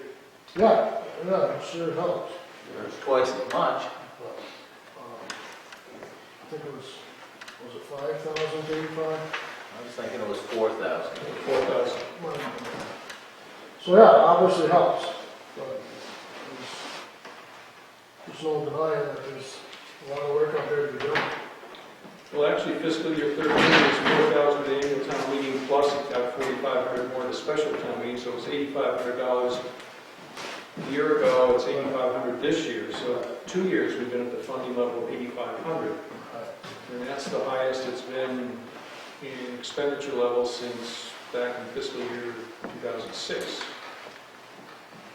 And going to 20,000, as needful as it might be, is a huge jump. It's a huge jump. The question is, were we underfunded it for the previous 5 or 6 years? The answer is yes.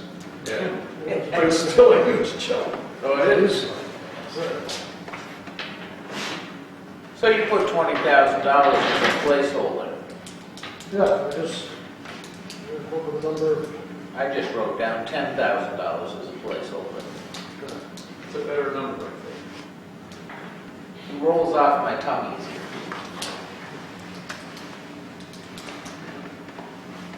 Let me ask you this with your tree warden hat on. There's a tree committee. Yes. What type of guidance or where are we with that? What are we? It's kind of been, community has not been very active recently.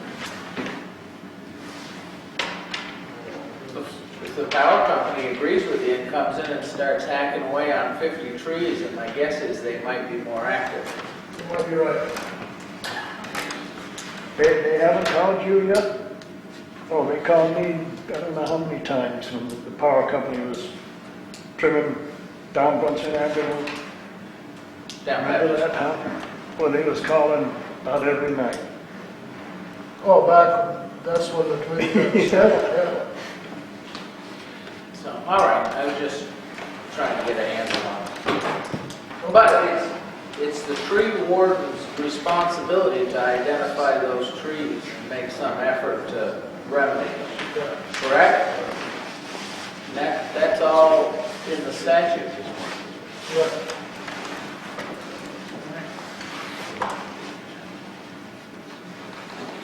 All right, transfer station. Yeah, these numbers are pretty much the same, no big difference there. The one thing about this that I'm totally puzzled by is something happened with the labor once again. I don't know, Something happened with what, I'm sorry? the labor, Okay. this increase in this labor line item, I don't really know what happened, unless that was a typo or what. But showing that we're going from 1195 to 1399. The 13,990 just represents, the current rate is $12.55 an hour. So 2% of that is 26 cents, so it's $12.81 an hour. There's 1,092 hours that we have to pay for it. So that comes out to $13,988.52. So that's a good number up there. I don't really, wish I had an answer why last year was too low. Why it was so low? Yeah, I don't know. Add people or change No, hours? no. Must be, like I said, maybe, I don't know. It was a year ago when we came up with that number, so I can't remember what happened. Well, here's where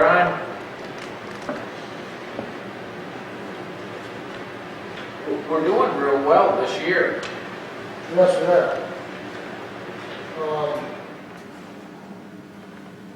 Sorry, I can't remember all the numbers off the top of my head, but I remember that the percentage looked real good of where we We were. spent 48% so far on the expenses. Yeah, we're doing really good. It looks like we're gonna make our good, although we do need to, we need to order bags real soon. So that's gonna be, well, I got estimated $4,500. Is it the recommendation to spend the money buying bags? Because when I go down, I don't use a town bag, I just pay. And it doesn't look like anybody I'm watching is using a town bag. I do. I know, we used to put a few town bags, some put a few. I don't remember really how many we bought last time, but it's a lot. So somebody's buying it. Yeah. Some people, you're right, there's people have different preferences. My question was, at the transfer station, aren't we paying more for freight than we were for tipping fees and so forth? Because we're not going to Northampton now. Yeah, we are paying a little bit more, but we seem to be, everything seems to be working out. Well, I can't get over, I think, I often say that the town of Ashfield, seems to me, we should be getting some huge award for the recycling area. Because there's 4 recycling boxes there, and you really have to be there at the right time not to have one pretty close to full. Townspeople do what they're doing. And the reward that we do get from sometimes there's revenues that go to the HRC, and what that use it for is things like repairs to the boxes, buying occasionally a new box, or right now in the process of buying a used box. So it's saving the town money that they would otherwise have to come up with to make some of these repairs. Do some of these repairs.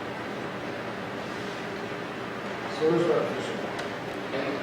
Any questions for Tom on his transfer station? Yeah, the labor's got to be run to ground somehow. That's a 26% increase in one line. And I think every other department's going to look at that and say, explain to us again how that goes up 26%, mine goes up 2%. I was looking at the app. I was looking at the app. I was looking at the hours. How many hours on Thursday? 8. Oh, it is. No, it's 4. So it's 4, and then 4 on Sunday and 8 on. It's 25 hours a week to pay for it. It's open 8 hours on Sunday, but 4 hours on Sunday. it's open 4 Thursday, 8 Saturday, 4 Sunday. Okay, Pay 16. 5 hours for Sunday. You're supposed to have an extra hour time to clean up, tidy things up, put things away. It's pretty tough on Sundays. It gets quite busy there just before the noon time, as I'm sure you've probably seen. Yes. So you can't just be done at noon. So it's 4. So it's 4, 8, 5. 17 hours a 17 week. hours. 17 hours. This. Oh, you know what? So if it's 17 times 52, is that what you're, Yep, I did make a Yeah. mistake. Just found, I was, did 2 8-hours. It was back, must have went back in time, and I used to go on 8 hours Thursday. So it's 884 hours. Times, So what does that change that number to? 11,324. So we'll call it 11,325. Which is a few cents. The bottom line?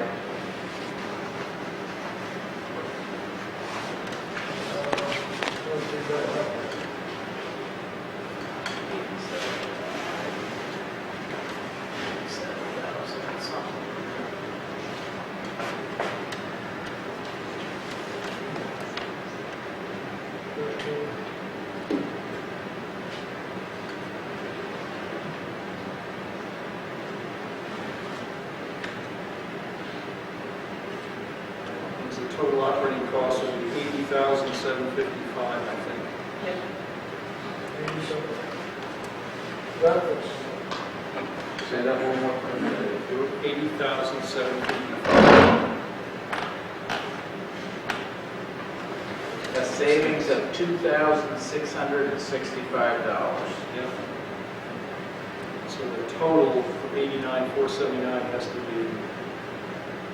was it 260? $2,665 is just the correction in the payroll.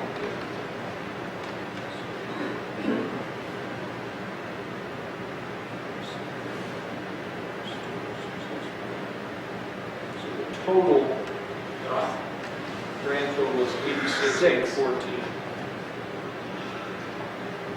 86 what, Ted? 86,814, I believe.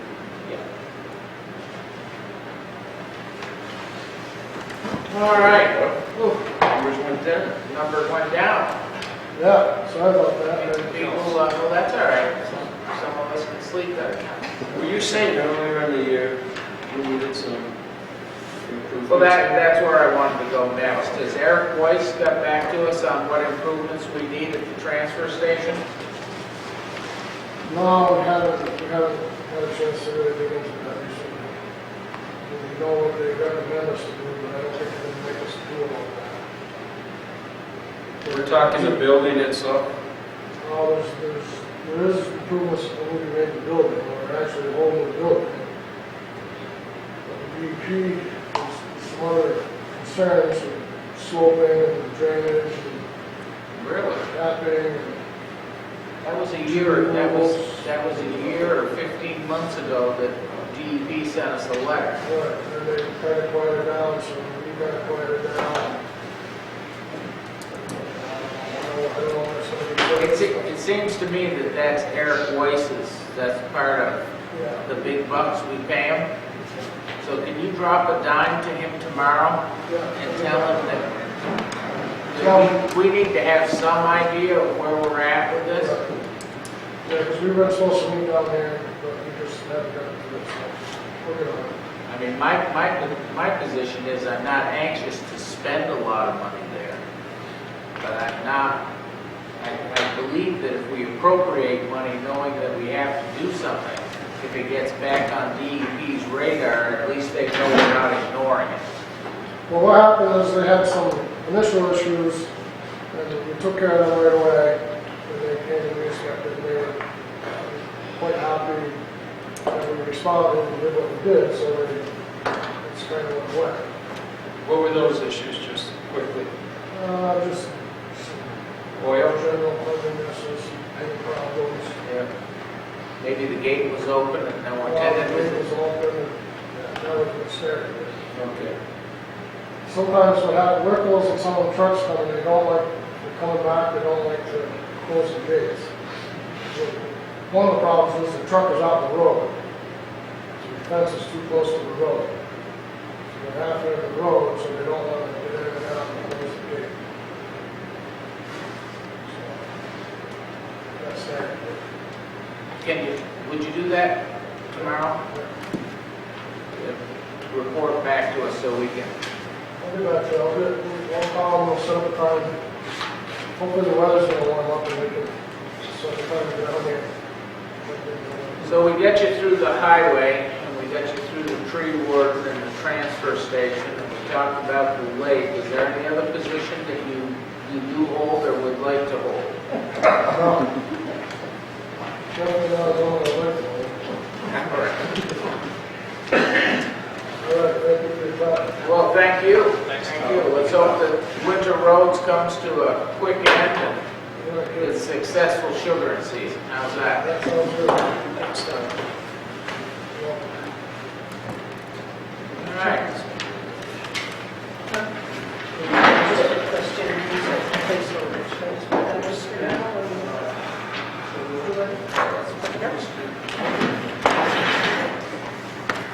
All right. Highway, transfer station, tree ward. Senior center. Yeah, I'm here, we got our director Kathy Perkins here, and she can talk to you about the senior center, if she would. Kathy, how are you? I'm well, how about yourself?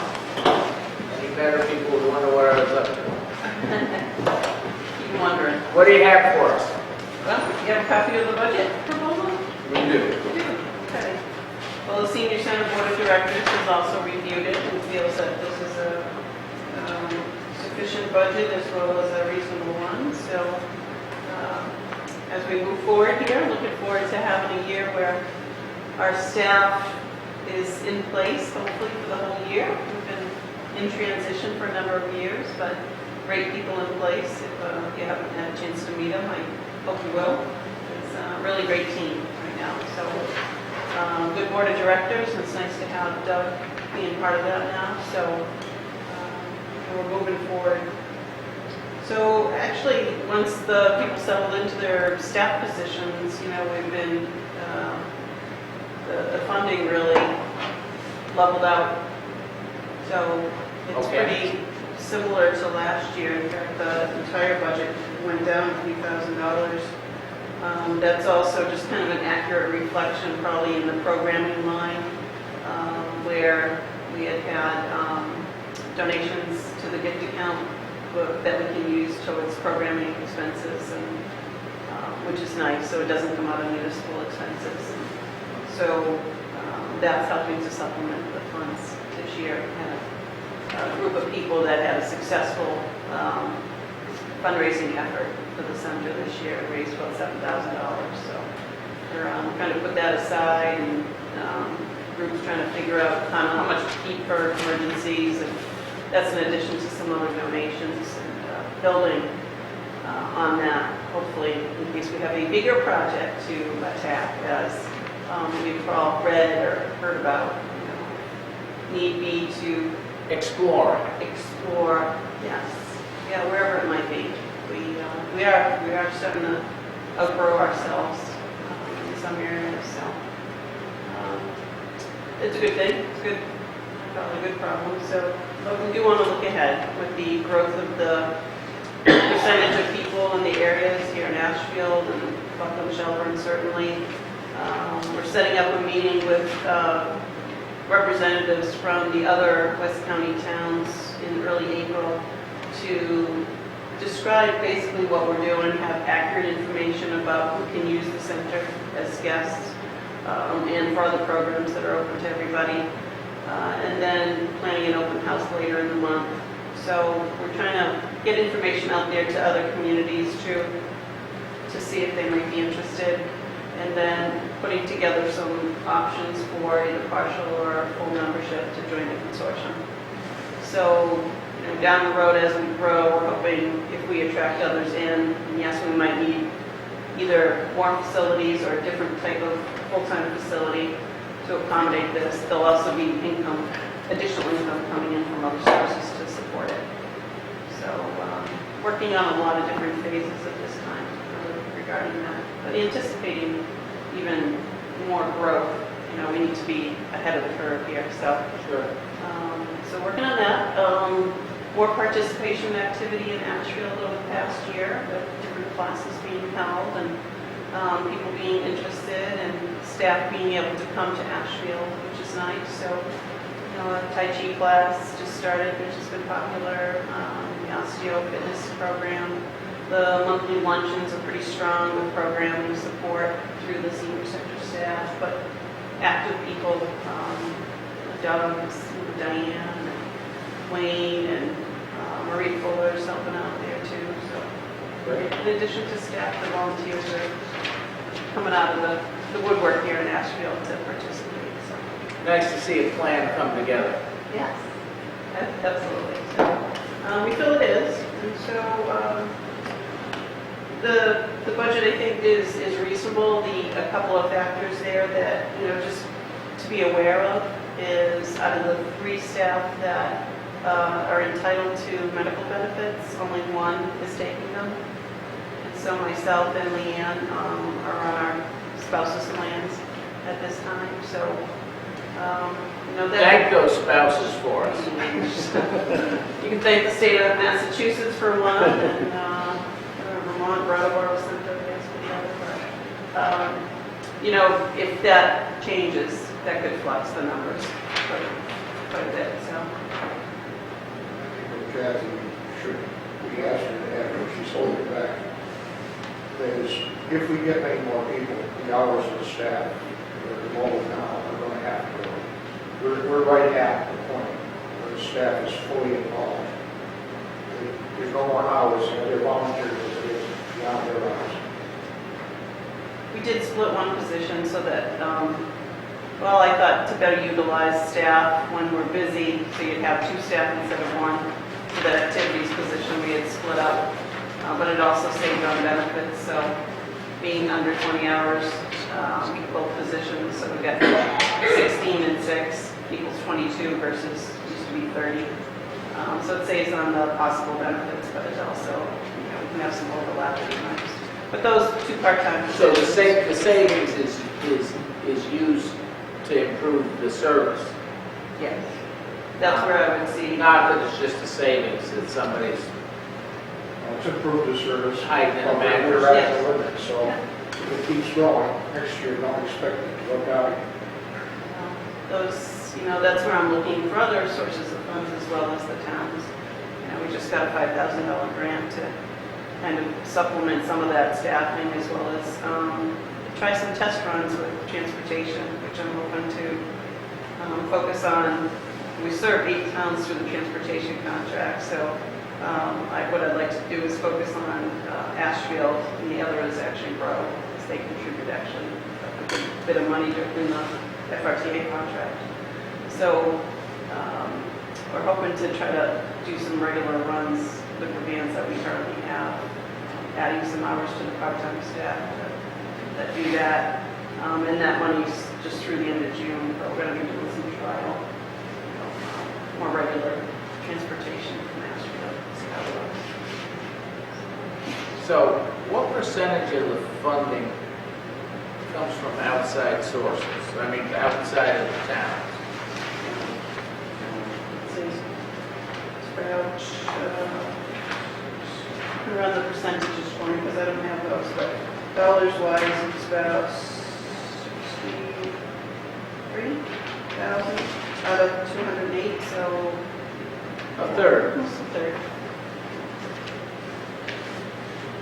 I'm always looking for others.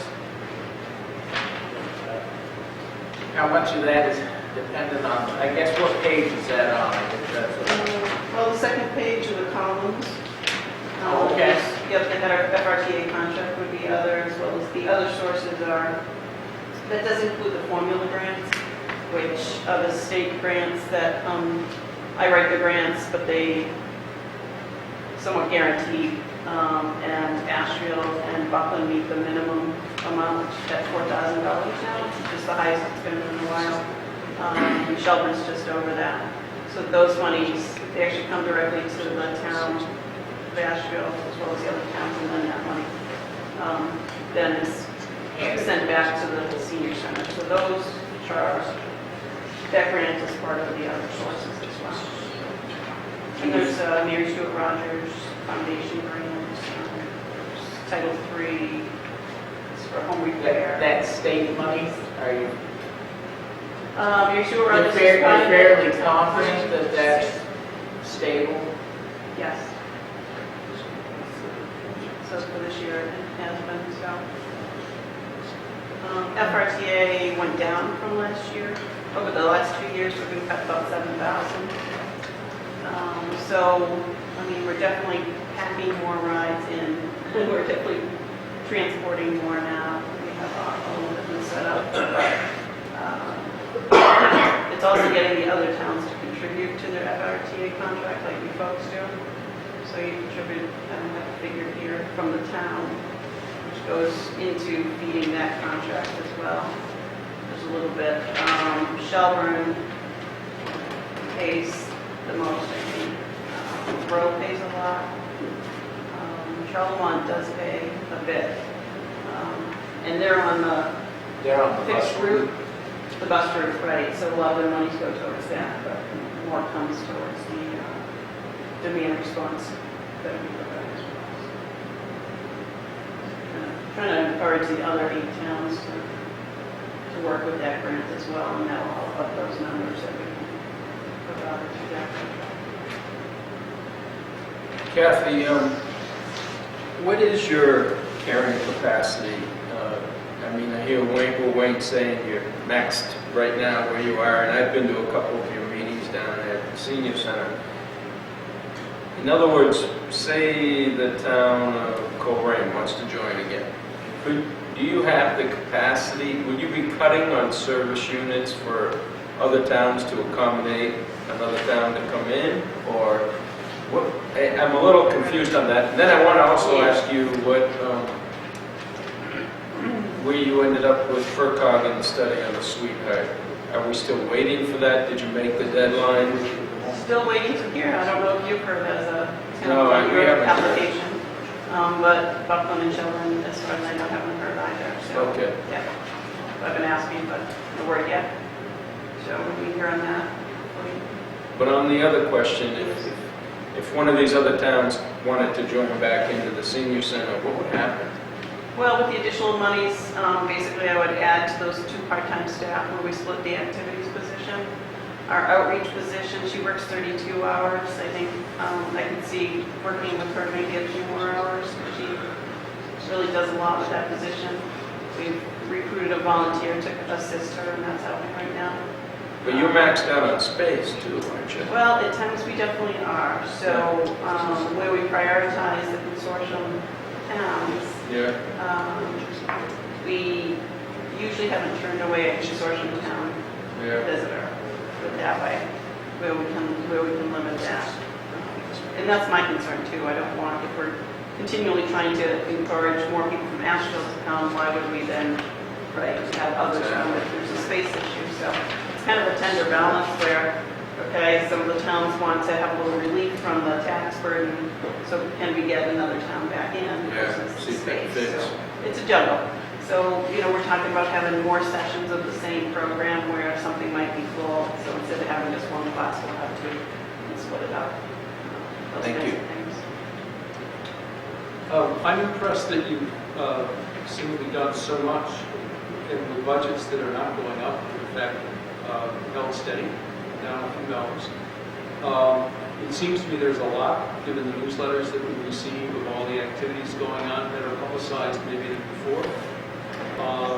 But somewhat a similar vein as Ron's question. If you're now pretty much at capacity with your resources as they stand, what do the next few years hold? And you talk about growth, and then I just heard an allusion to the Sweetheart property. Is that something is that your big thing you're talking about? Can you explain where you're going to go in the future? How will this grow? Sure. What might be the likely implications for financing? Well, as far as space issues go and looking for possible other space that might work better with increased numbers. And I mean, like we have a Tai Chi class going on right now, yet we have people waiting to do taxes, filling out forms right behind them. So here they are trying to do Tai Chi, and there's people all around them and walking, and dinner being set up and everything all in the same room. So it's not ideal right now because of that issue, but you might have seen the article too in regards to the Mohawk system. So at one time we had I been looking did at not, the I did not, I'm Buckland. sorry. I missed Well, as far as other spaces to look at, like the VFW came forward, asked me if we'd be interested in looking at that space. The Swan property in Shelburne Falls, where the Greenfield Savings Bank had their temporary building, asking if we'd be interested in investing in either buying something that was built, they have a builder, or leasing space, or if they made it condos, would we be interested in moving in there? We can approach them that way. The Buckland Shelburne School that had some empty classrooms, we have toured and looked at probably 4 years ago, when Jamie was around, and envisioned a number of classrooms being used for different purposes. It would need some renovation, especially the restrooms, handicap accessibility, maybe adding some kind of little deck into that.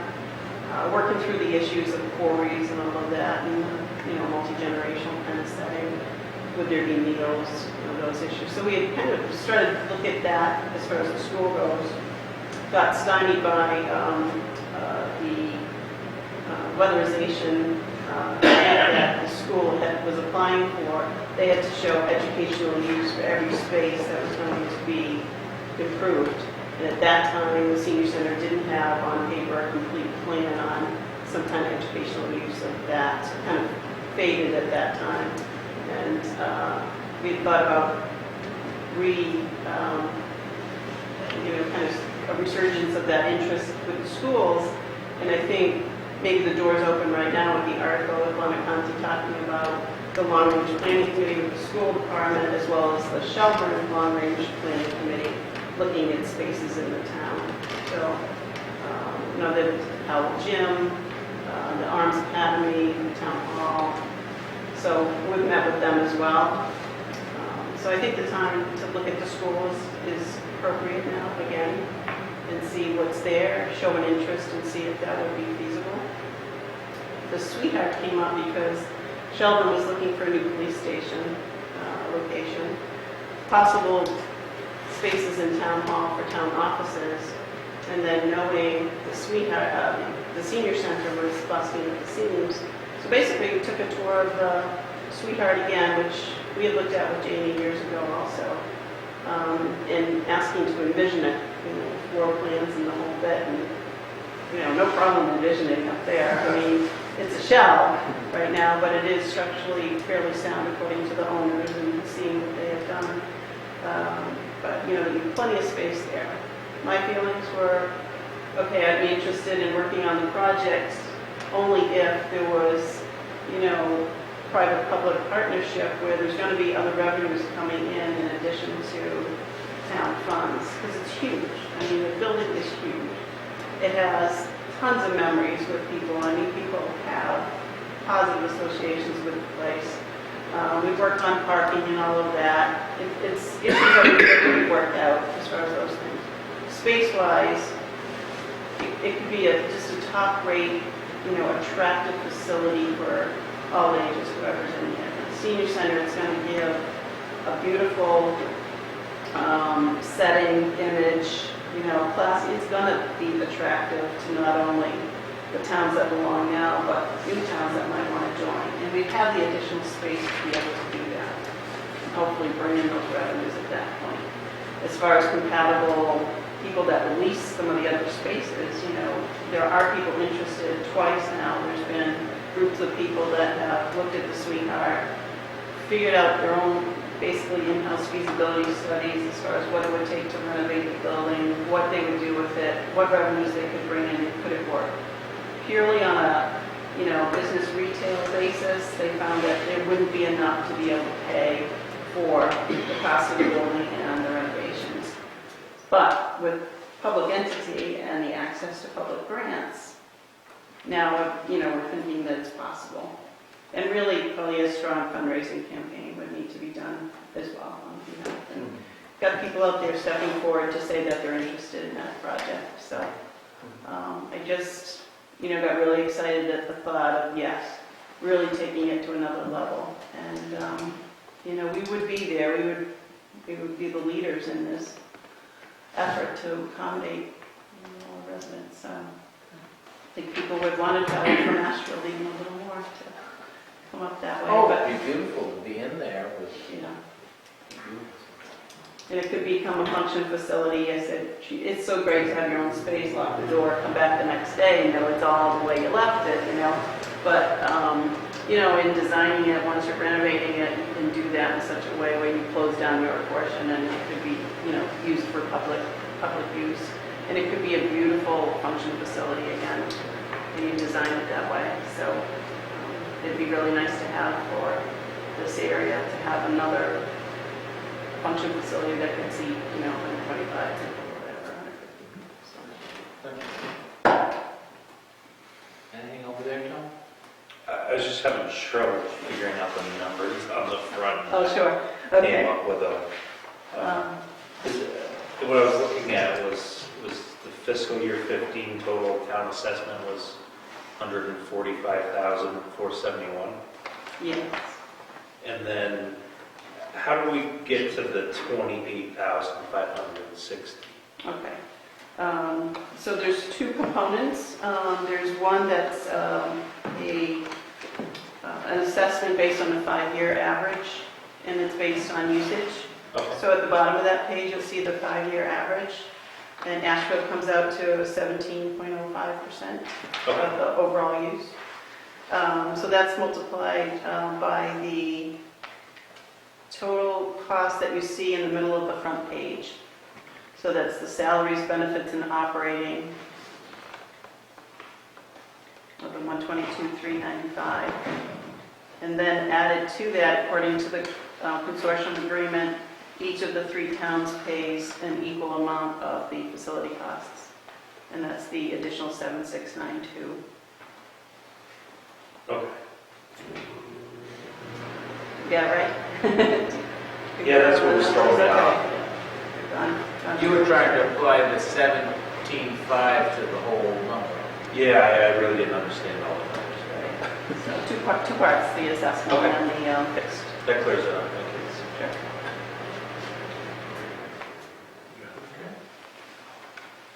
Questions? Any comments, things you hope to see in the next year? Sounds like you're doing all the right things, and the plan that was presented 3 or 4 years ago is, with modification, is Moving forward. It's moving forward. It's great. A few times I've been there, it seems like a very alive place, and that's great. It Good is. work. Thank you. Yeah. Great team, really. Team effort, so. And one other thing that Kathy didn't say is that one of our lieutenants, Michael, Purcell, just got a grant from the Student Awareness of Fire Education that we always put in for, but they have also this year came up with seniors. So it was $3,000 that Mike and myself were going to meet with Kathy and to help out the seniors just here in Ashfield. Great. On something. They suggest like changing the batteries and smoke detectors or putting carbon monoxide detectors in their homes or things like that. We've got to sit down and figure it out, but the fire department did get that grant this year for $3,000 for the seniors. So that's That's good. great. Terrific. All right. Well, it's 20 after 9. I hope you don't feel bad that we're pushing you out the door. No, I'm sure you're ready to go to. So. Thank you very much. All right. Thanks, You all Wayne and set? Doug. Wayne, do you have something to add? No, I just present my budget real quick. Okay. Bottom line, 750 for this year. That will Yeah. increase in future years. It's the same as last year. Same as last That's the year. Same as last year will do. Pardon? Same as last year will do. For this year, I'm planning that next year will be higher. We're moving forward. I don't have that page. Did you submit a page to? There's You've got it in the somewhere. page, we just did a number. You just put a number in. Yeah, I couldn't see any, it's one line, I would make it quick. We saved the page of paper. And that handles these luncheon meetings and some van maintenance Yes. and things of that nature, yes? Primarily those things? Yes. Okay. I also have some funds that I'm withdrawing from the Friends of Seniors that we're using for the Tai Chi class. Okay. Because, well, that is full, by the way, in Ashfield. We're also running out of room in Ashfield, in the church. Okay. How active is that Tai Chi class? How many people? It's once a week, and she's got about 12 to 15 people. Really? Wow. Because it was 4 people, I think, for the longest time, 4 or 5. Well, I'm sorry, the hall is full. Well, that's fantastic. That's great. It's full. So it's really, yep, Debbie Appy's teaching it, Dr. Lamb program. It's a little different than Annie Hassett's program. Excellent. And an Ashfield person is going to be a teacher in the following year. He's taking the classes to teach it. Richard Craig, Oh. which I haven't had a chance to tell about yet, but I'm officially informed you're over here. Good. Well, a group like that, you can help you too.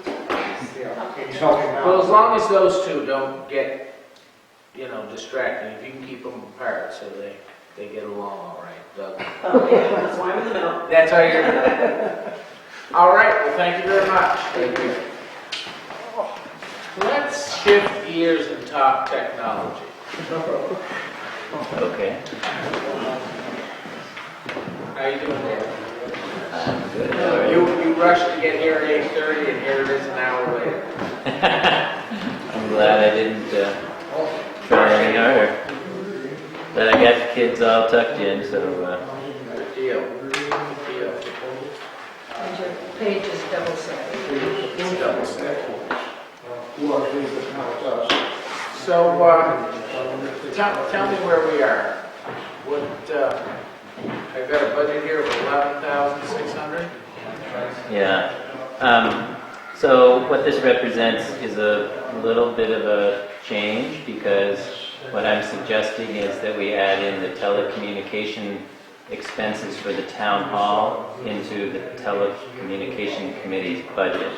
So where that's normally in some other part of your budget for town hall concerns, I folded that in because we were thinking of, we're recommending that we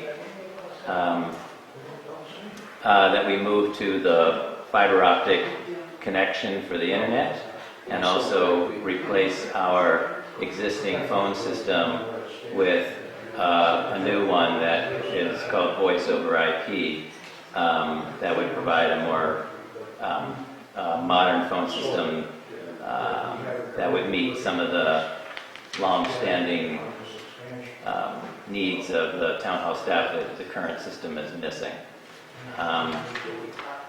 So we have, this is just a budget because we met with a few of the vendors to get a rough sense of what the prices were, and priced that out to be about $5,500 a year for the combination of internet and the phone and the phone system.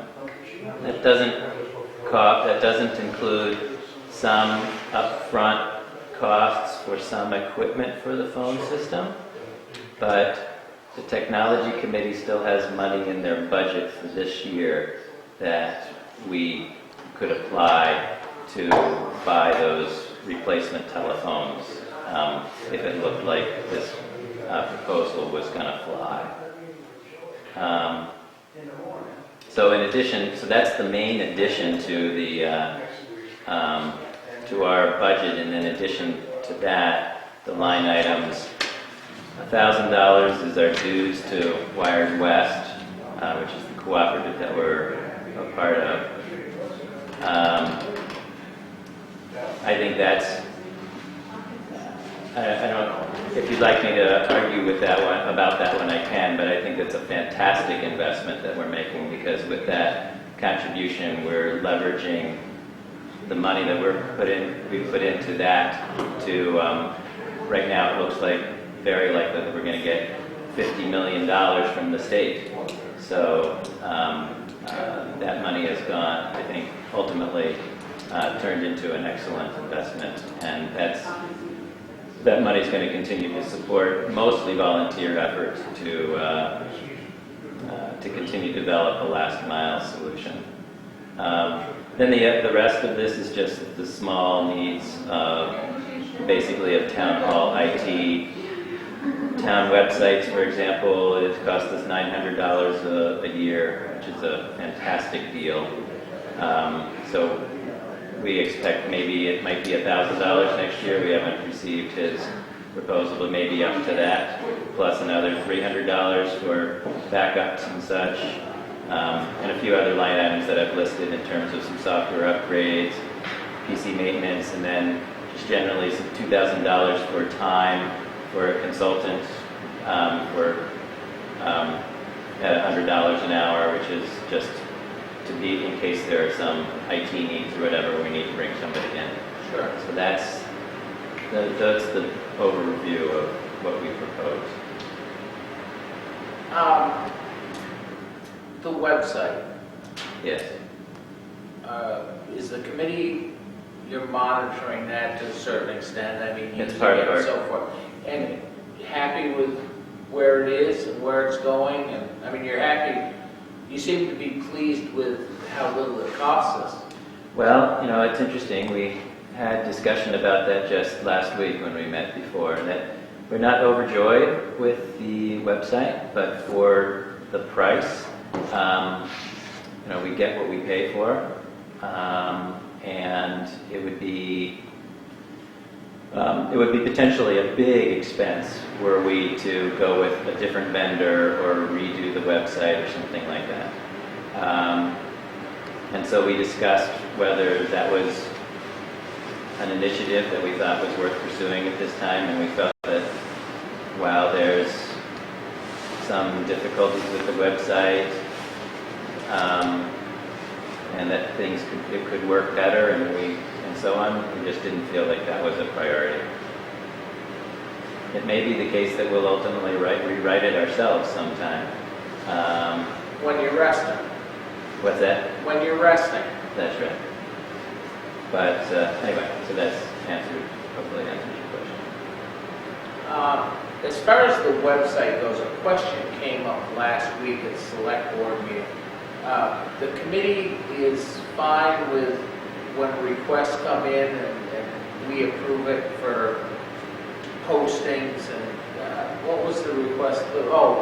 To add some links for the Greater Shelburne Falls business. I mean, the staff is all capable of doing that. Contact the vendor and put it on.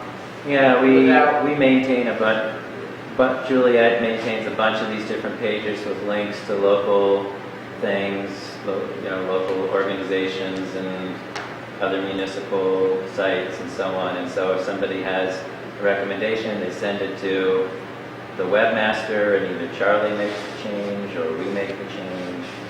Whatever. Doesn't have to be an act of Congress to do that. No. That was a question that came up that We strongly feel that modifying the website is not a deliberative activity.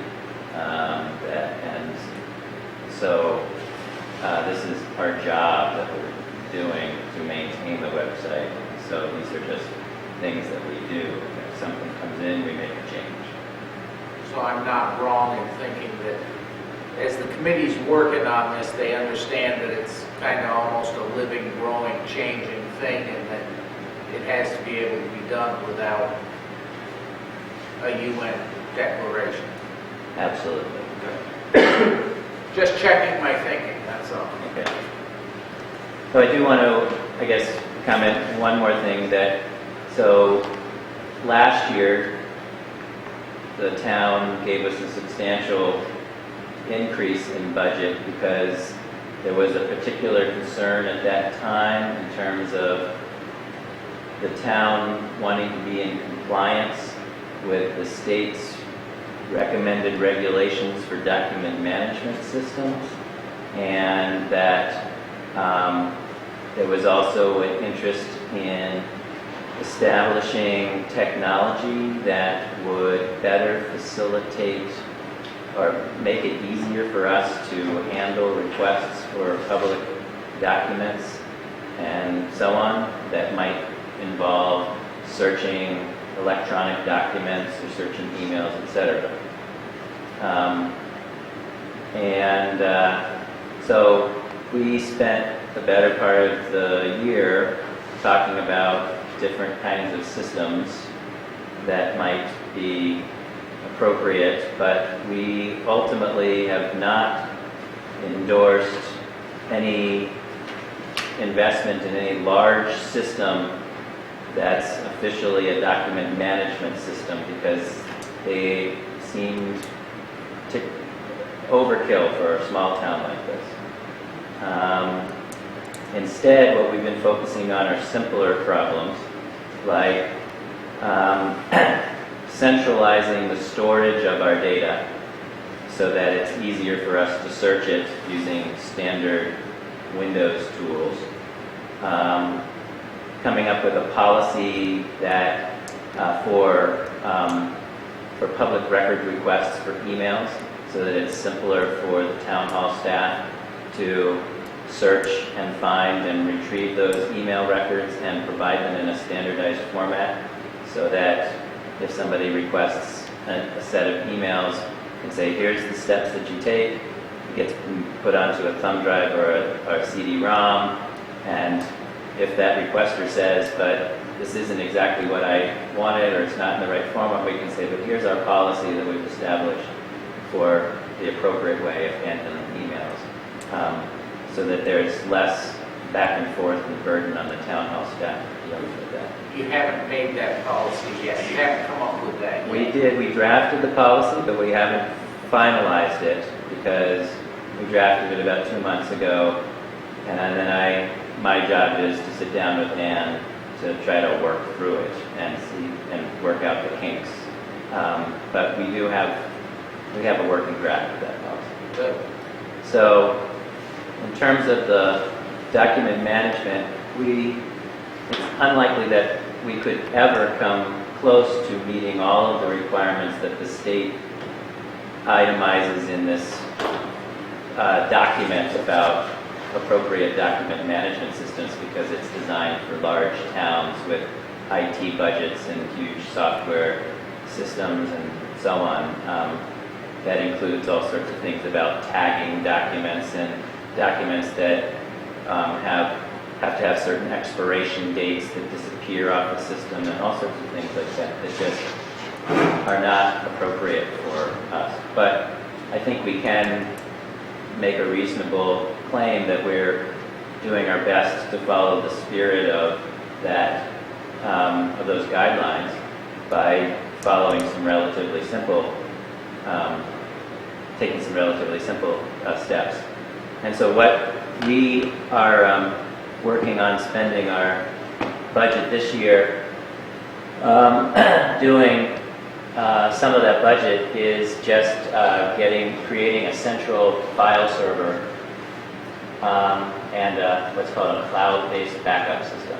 So the idea will be that, and in this way, the users in Town Hall and all of their Windows PCs will hopefully not be disrupted at all, because the idea is simply that all of their documents that were previously on their individual PCs will all be stored on one robust backup system.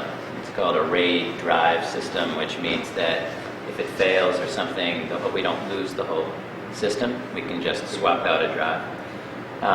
It has a large storage capacity, so that means that all of the files that would be in like your My Documents or your desktop and all that sort of stuff would all be on one central system. And then that central system gets regularly backed up to an off-site backup elsewhere on the internet. And the budget includes the monthly costs for that backup.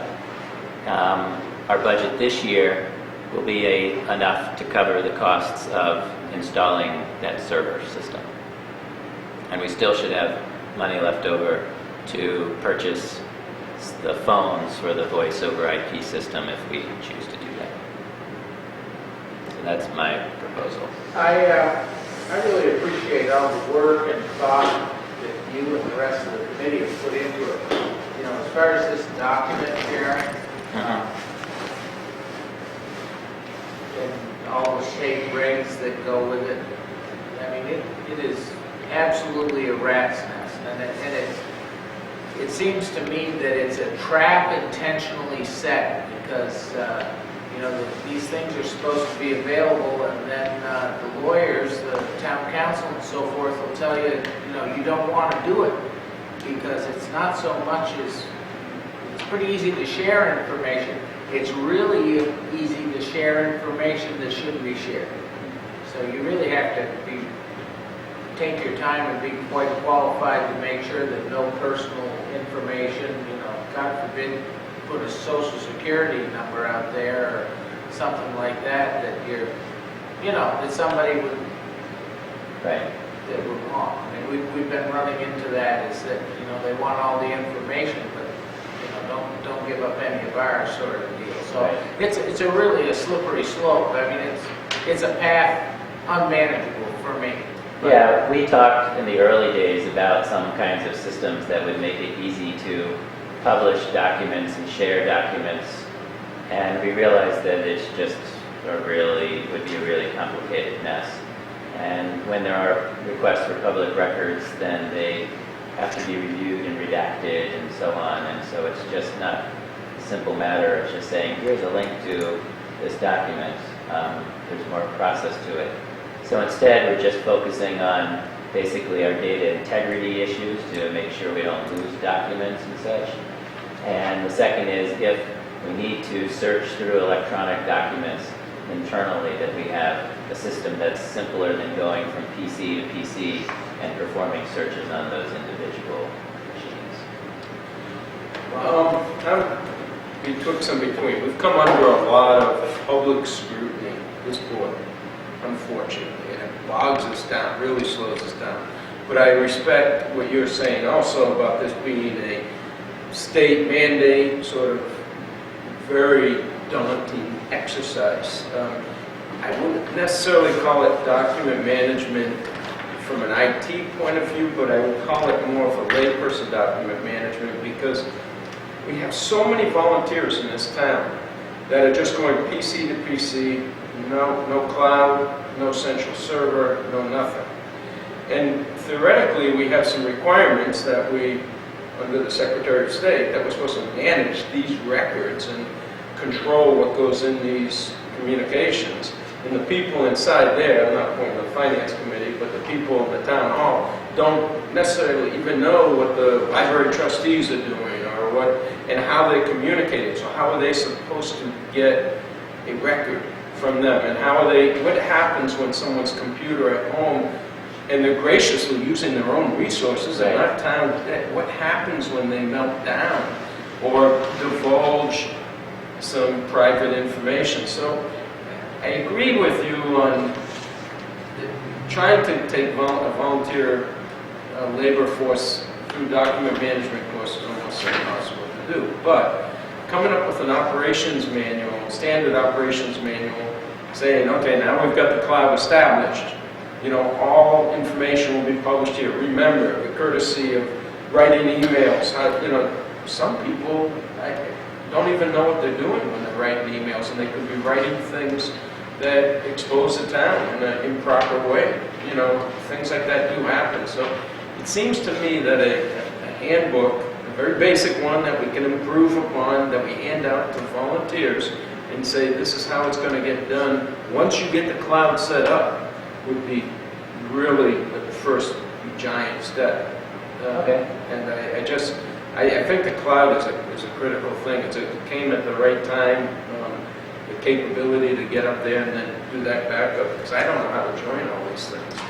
That's great. I mean, I think that's a task that we can take on, is to try to put together some guidance for town officials in terms of how they communicate by email, and maybe how they also manage or share other documents with each other or so on. in light of things like open meeting law requirements and so on. So we could try to put together such a guideline. I want to say that, and just to give you a sense of a very simple sort of practical way of addressing some of this that we could include in our handbook. There's been a lot of concern about, there's emails that go back and forth, and some of them end up on individual persons' PCs at home, and we don't want to be in a position where that PC goes down and we lose all records, or worse, because, or there's some litigation that then results in somebody's PC being confiscated or something like that because they're volunteering their own home resources and items are there. So in terms of policy, one of the things that we've discussed doing, which should be pretty easy to implement, is just adding an additional CC email address that everybody uses that might be called recorder@ashfield.org or whatever it is. And so all that means is that whenever you have any emails that are between town officials, you always CC the recorder, and nobody looks at that. Nobody actually receives that email. It just goes into a log of all of the emails. So then that means that all official emails for everybody is in that recorder's email box. And when we need to search for them, we can just go in there and find all of the ones from Ron to David or something like that, because everybody always CCs that recorder. And that would be I think that's a good example of sort of a policy that we can propose that everybody follows that should deal with a lot of these concerns, because it would mean that all official documents were in one location that could be tracked, and it wouldn't be the case that we'd have to worry that there were some emails that were here and some here, because they'd all be in one place. But if they were tied as user groups together, like right now, if I send something to Select Board, it's there, That's right. That would be really, is that difficult to do? I mean... No, so what we can also do for those committees that don't have it, there's a finance group, and there's a Select Board group, and there's a technology group. We can make groups for everybody, and we've talked about doing that. It's free, right? Or no? Oh, yeah, Other than the labor. It's not free. There are limits in the numbers that we can get for free, and after that, we have to start paying Google for those extra addresses and groups. And I can't remember, but it's something like 20 or something like that. And right now, we've probably got a dozen or whatever. So, and then after that, it would start costing us something like $7 a month, which is pretty substantial over a year for every additional address or group. So that's one of the reasons why we thought one simple thing is just to have a recorder address. And then that way, it didn't matter whether you were sending to,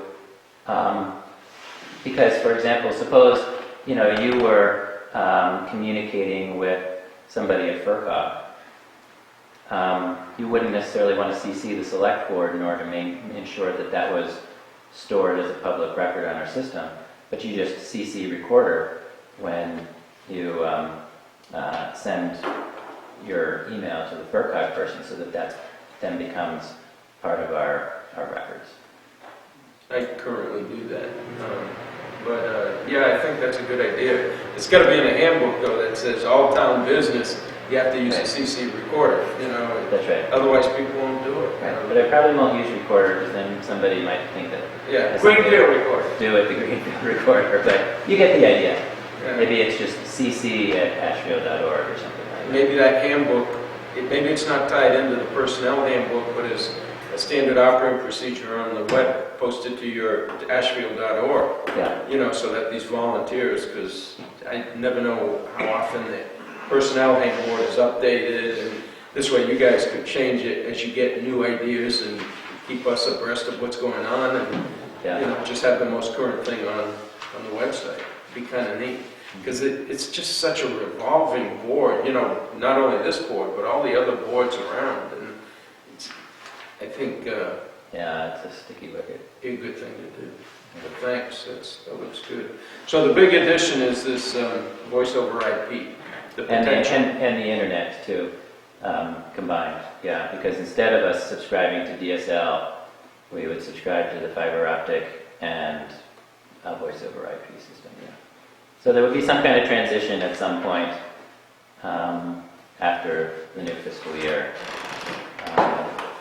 Yeah. On your memo, on the back side, it says your estimate for $5,500 a year does not include substantial savings to the town if the select board agrees to the contract with Push Greg. Correct. Is there an estimate? Yeah, of we what would the say, savings would be? yeah, we would save approximately $12,000 to $13,000, $1,300 A year. If we did what? if we had an agreement with Chris, because he would be providing, Oh, yeah, because he would be subsidizing our internet costs. David, on that very point, this says this cost would replace the Verizon expenses incurred by individual departments. Yeah, Does that mean, and I'm looking for where that savings comes out of? yeah, I'm not familiar with your budget system, but we looked, or where it is on your budgets, but we got the Verizon bill from Town Hall Yeah, and looked at what that was. but there's nothing that I see in our Well, town hall expenses that has to do with Verizon. it's all folded in, we have sub-accounts, so if you go this way, we'll back it out of that number. But it's under utilities. yeah. Is it?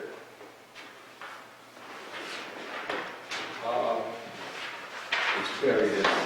Town hall utilities, $18,610. That's exactly the same cost as last year. Well, that, We haven't backed it out yet, It was because we still did our saved. budget before we Yeah. got to this piece of it. It would So need to we be included adjusted. it, But we would, if we go this way, I'll- So would we expect the 18,610 to go down by about $5,000? Yes, that's my take, because when I look at it, we're spending about $400 a month on telecom. Yeah. The other thing I'm questioning is on our budget sheet currently, it shows under general government expenses that there's a town hall office system support of $2,000 that's proposed for fiscal year 2015 with a note that says that's a Requested. request to separate from management. Separate it from what? We didn't actually go over these numbers in much detail, and again, we did those numbers one way before getting to this part to know how it worked out. As it currently stands, for example, our phone system went down for a few days, what was it, a month ago? Maybe? And at that point, we couldn't really go through the tech committee. I mean, I think Ann gave you a quick call, but then we just went ahead and hired Paul Mervine to come in and work on the system. And the feeling was, if we have certain kinds of outages here, and I don't know how that'll change if we do a different system, I guess we'd have to talk about it, but that the town hall staff needs to be able to immediately manage computers down or phone down if it's a matter of a day's functioning or a couple days functioning, as opposed to getting the tech committee together for a meeting or being able to intervene. In other words, they are volunteers, and you can't just call, and I don't even think that there was anybody on the committee who actually could have done this particular repair. Now, how that changes if we move to a different kind of system, I think would have to be a conversation.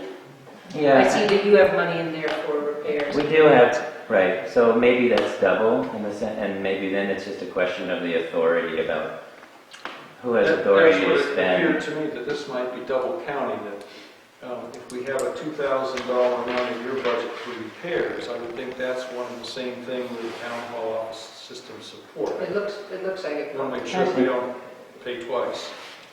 I think that would be reasonable. But I do think it would be important to work out a system so that Yeah. we're not caught having to go through a committee or a set of volunteers in order to get an immediate repair. Yeah, we have no interest in getting in the way of day-to-day operations. Well, that was my question. I mean, the committee was formed and reappointed, before I was on the board. And I haven't looked at the official charge, of what the committee is. I'm not really big on a lot of committees, but when there is a committee, I like to have some type of official charge. And maybe that needs to be revisited, because, you don't have to call the engineers at Ford every time you need to put a new tire on your car. I'll speak to that. And I think some of the people, we had this discussion back and forth on occasion with this board on, well, you need to go to the committee for this, and instead of the drivers, the people that are using it being able to say, let's get a hold of Paul, this computer needs to be replaced, we've got money for it, bang. There was never an attempt to do that in this committee. The committee was a consolidation of what? Give me the Telecommunications Committee and the Website Committee. And it doesn't have any official spending power at this point. It does have an official charge. With all due respect, I actually shared it with you.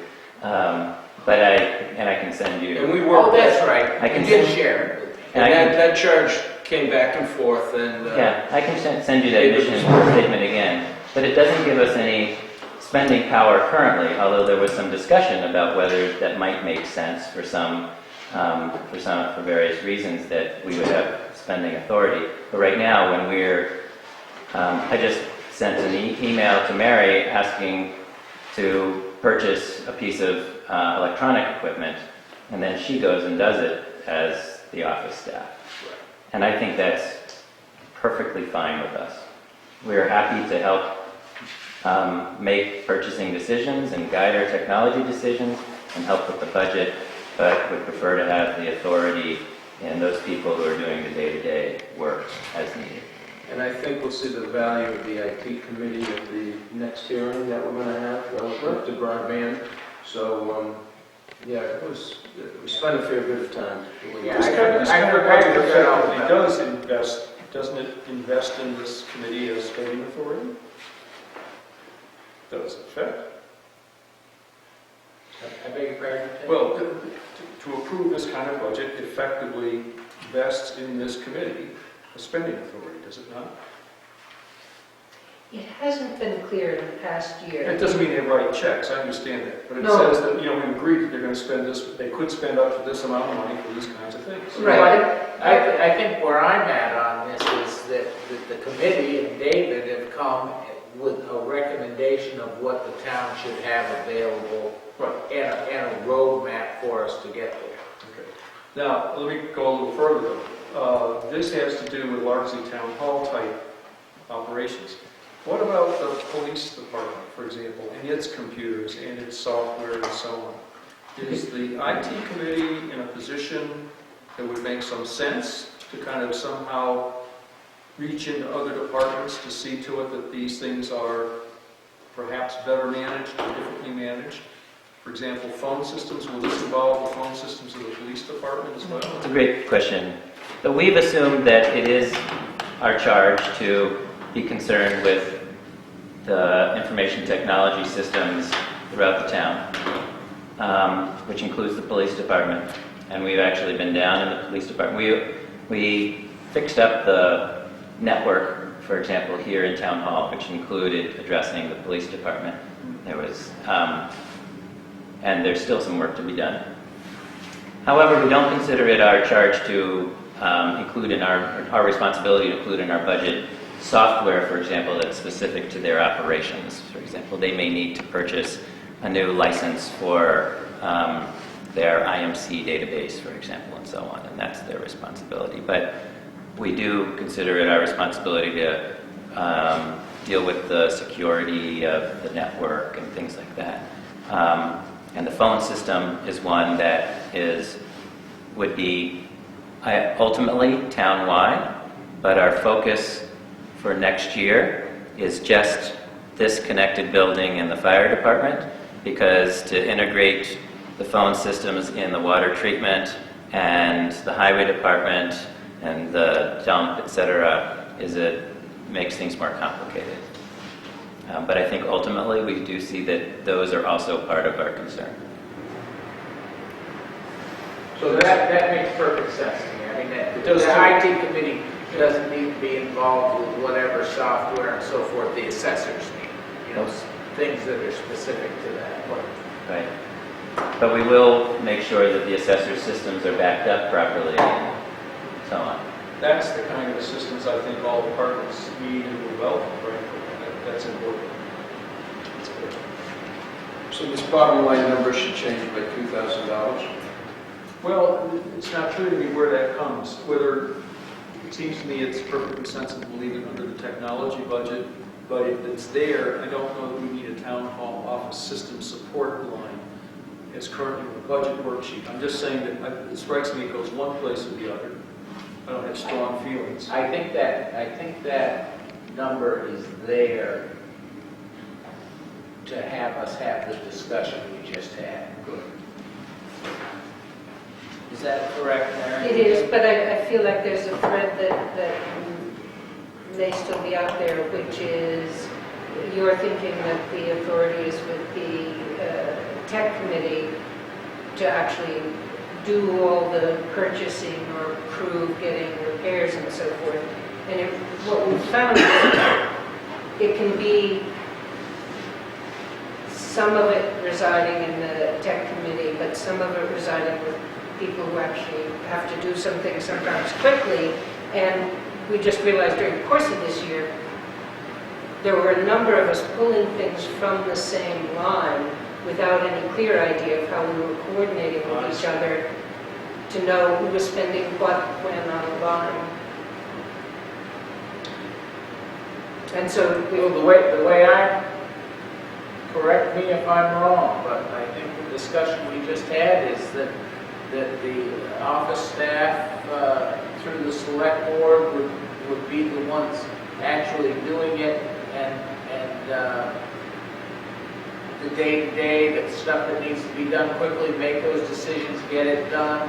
Contact, but the committee really is just steering that discussion on some of the bigger stuff and can come with a recommendation, and then it'll still be up to the staff to implement.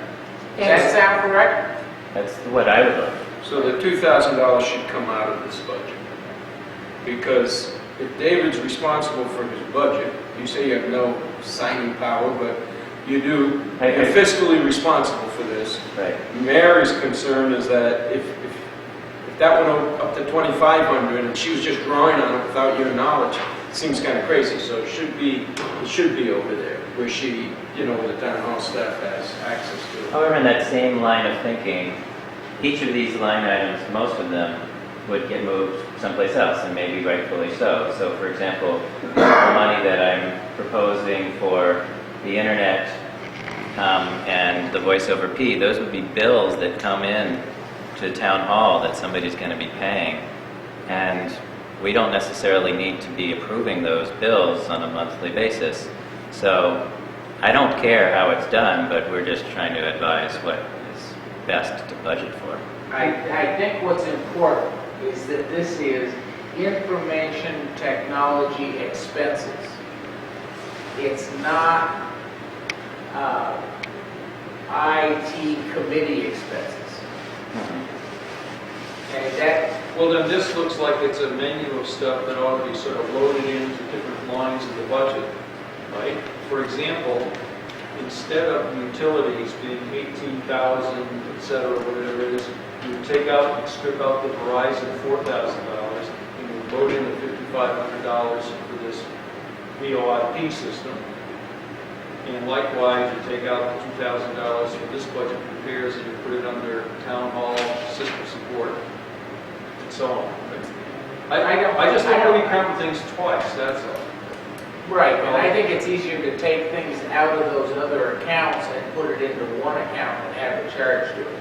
That's fine. We did spend a fair bit of time trying to put it into this technology. That's right. Because it was scattered everywhere, and the chances of double accounting were greater than having it fall in one place, but the authority does become a question. So we're going to have a single line saying IT, information technology. That's what it says, I think that's information what it is. technology expenses. All right. All right. With Yeah. the knowledge that the town hall staff can draw on that, I guess, in that, Well, under the authority of the select board. but that it would reside in. And we take it out of the town hall line item. Sound right? Yeah, and also, I mean, we know the difference if somebody needed a PC, we would be going through the tech committee because we Right. want to make sure that. We would make the right recommendation for the models and the Right. If characteristics. we needed to and so call on. someone to fix a broken something, we'd just do that. Right. And then we'd sort of be in touch too. Right. I'm all for that. I see the advantage of consolidating all of these disparate IT things into a single line item. And I think if the select board can simply authorize the town hall staff to spend from that budget, sounds like a great solution. Use the committee as Siri, right? When you got a real question, you ask. And I think that the phone bills coming through you, David, makes sense actually, because what do they know about voice over IP and the cost and so on and so forth? But that's going to get really cumbersome. We get vouchers in, sometimes we have a few hours to get them on the warrant or something. It'll be a regular cost. Well, I think we can review, but I'm really, we set up something where we're sending all our tech and transportation bills through a volunteer, and that becomes really difficult in practice. And it's not in particular, it's just that's not a good way to set up your. I think for these Bill- recurring bills and things, I think it makes sense for the town hall staff just to manage them like any other, like they do currently. And of course, just best practices is that we know, we've set all this up in advance and we know what to expect, and that those contracts or whatever agreements that are made happen in advance through the tech committee, but then once that's established, I would hope the office staff would then have the authority just to manage those obligations on a regular basis. We're making this really complicated, get down to the weeds. Call it IT expenses, 11,600. Take out the town hall support system because that's implicit in what they're doing here.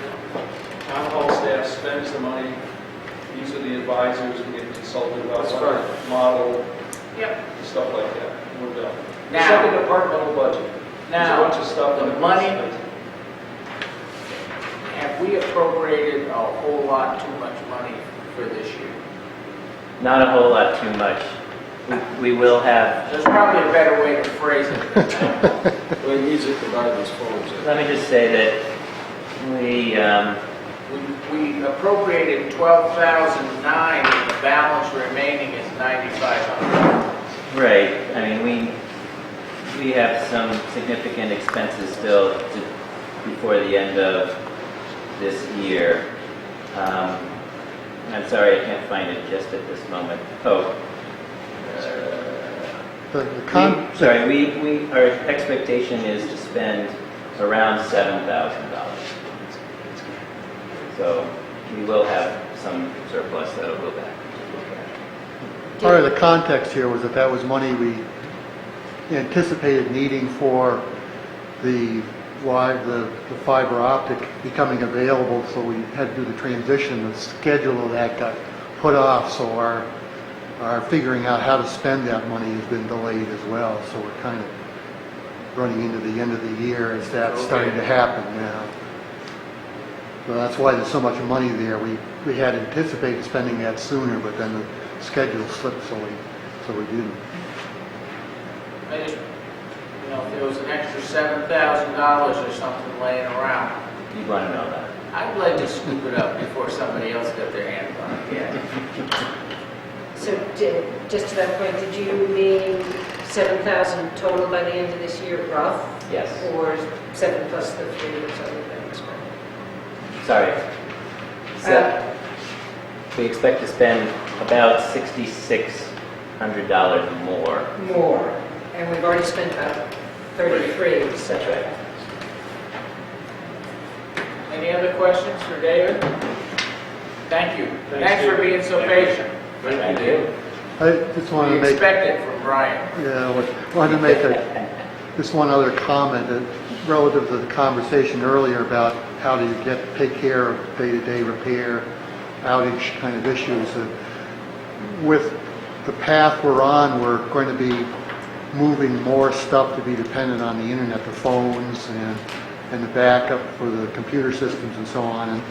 And I think it's maybe an oversight to think that the benefit we would get from contracting with Chris to provide our internet service, that it's only the $100 a month or whatever it is that we would be getting from him, service from him for providing the internet service. We would also be contracting with a local, highly skilled, well-known person who would be the one that would probably be contacted when there were outages or problems with that internet service, rather than some third party outside of town, potentially outside of state, whatever, that would be then providing our internet service, and they would be the ones we'd have to be working with when we had problems. I think that there's some very significant value there in having a local person available that we know and is easily reachable, and we know is highly skilled to provide that service.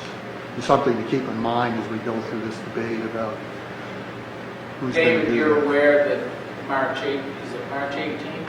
He wrote an article on it. 20th. Oh, yes, that's right. Yep. Byline, David.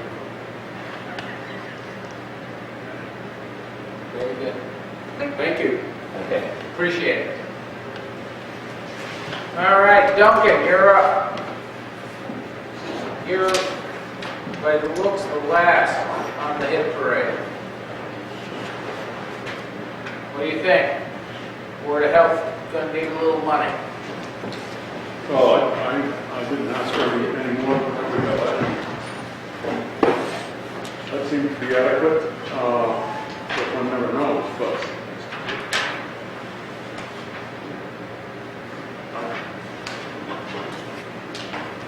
I didn't come prepared to discuss much. Okay, well, I thought maybe you were, so. Well, I know that the Board of Health was on the agenda, and Beth thought that if you guys had any questions, I should be here, so here I am. So if you've got any questions, I'd be happy to answer it to the best of my ability. Otherwise, You're looking at level funding here, right? yes.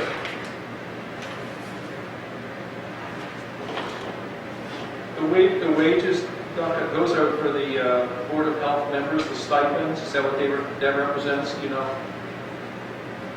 I believe it. I think it's, what, $750 each? $750 each, yeah. Okay, got it. All right. Where is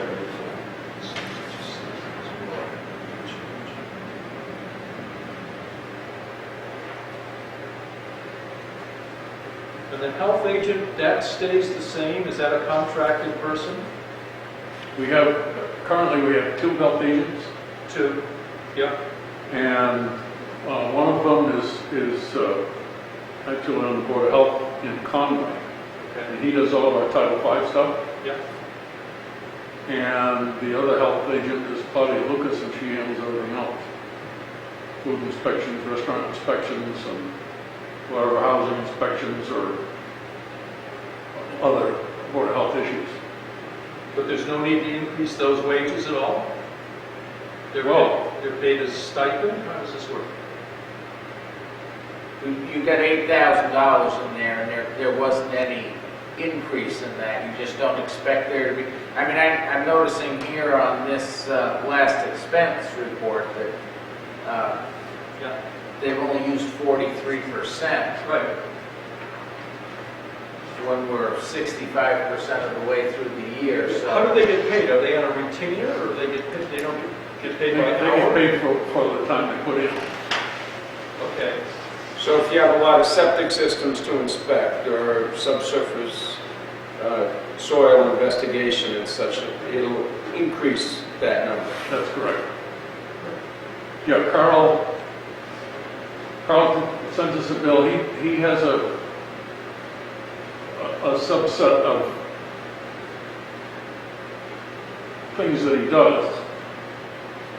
Witness a Title V inspection. He might go over a system design, make sure that there aren't any glaring errors. And he has a rate schedule that goes with that. He has a rate schedule that goes with that. And Claudia pretty much gets paid for what the time she puts in. Right now, Carl's not all that busy. Well, there aren't a lot of septic systems going in when the temperatures are like this and the ground is frozen and covered with snow. Okay. I expect business will pick up in the coming months. And Claudia, a couple times a year, she inspects the restaurants, and then whatever else comes up is kind of hard to predict. And the expense category covers what? What kind of expenses? Are these mailings or hearing associated costs, or? Those expenses are, we belong to a couple of associations. Those expenses cover any training that members of the Board of Health might need to take that costs money. Hopefully most of the stuff we do is, there's no charge for it.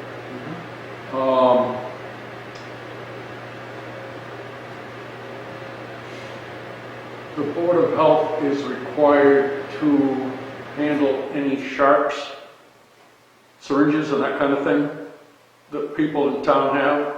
This is a new state regulation that came down last year.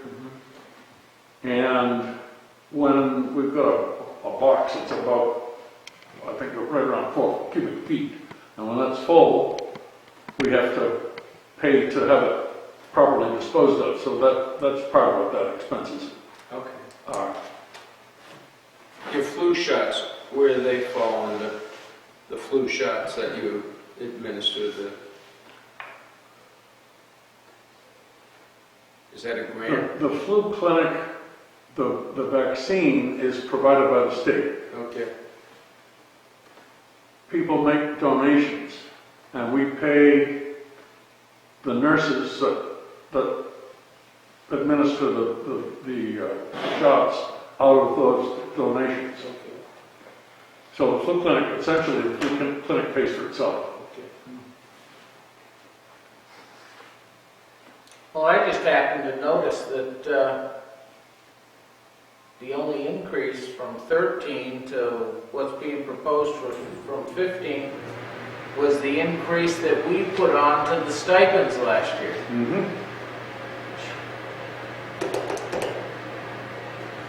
So I'm about done talking about the Board of Health. Yep.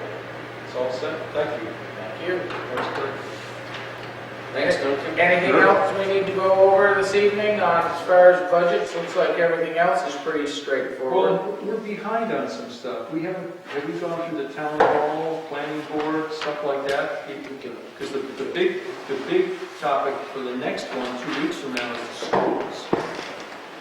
I'm not going to be here for that, unfortunately, with a trip out of town. I trust the rest of my colleagues will be here. But I hope some of them are here. well, yeah. Aren't we missing, though, a number of other categories that we haven't had a chance to review? I think we have a few that need to get filled in. What's it FERCog take? assessments and all this other stuff? The Right, FERCog right, assessments just came in, so even though it's not on the schedule, I filled in the numbers and you've got them there, plus their packet. Okay. So you'll be missing one meeting in 2 weeks. Yes. Now, Everyone thereafter. when will you be returned from that? I mean, 27th of March. So I'll be at the following meeting, Monday the 31st or whatever it is. Yeah. I mean, And that's, the 31st is the one where we actually sit down and start to sort through and figure out, having heard all these proposals and requests of this, what are we going to be able to kind of lay down and afford? And I really think on the 31st, we're going to have to decide on picking a few extra nights. That could be, yeah. Well, I think, Yeah. right, because Yep. you get to the 15th of April, you gotta have, well, not, you don't need it until probably about the 21st. You got 7 days for an April. All right. But we still need to get it sorted out. There's enough things that are left to the last minute. Right, it's going to take a few meetings. And especially if there are any exclusions or ballot things. I mean, is it really getting that Monday night's not working at all for the finance committee? Because they don't seem to be arriving. I mean, if you need, of course, it's up to you, but certainly if you need to set up something and you'd like one of us or... Well, we may have to pick a different night. David Newell's out because of recuperating from an operation. Janet Rogers is out of town on travel. Well, is Tom here. Ricky is preoccupied Monday nights with her choral activities. I thought we had everything covered with at least 2 people from the finance committee being here every meeting. I think from this point forward, we're going to be better off. Certainly by special town meeting next week, I hope to have Tom here, and I'm hoping David can make it. I'm not sure that Janet's going to be back in time, but we have to kind of sit at least for a half an hour before our special town meeting to agree on our recommendations. And we're going to be meeting a half hour early to finalize what we need to do on the winter roads. All right. So the select board's going to be meeting at 6:30 We will too, probably. so maybe we can shout from one room to the other. Well, we can do that. That'll be a good system. All right. We won't have to get the IT committee involved in that if we do it that way, if we speak. Right, we won't need wires or routers or anything. That's right. Just open doors. I think one of the things... There are 2 things I want to bring up. Go ahead. Where do we stand on that ambulance building financing business?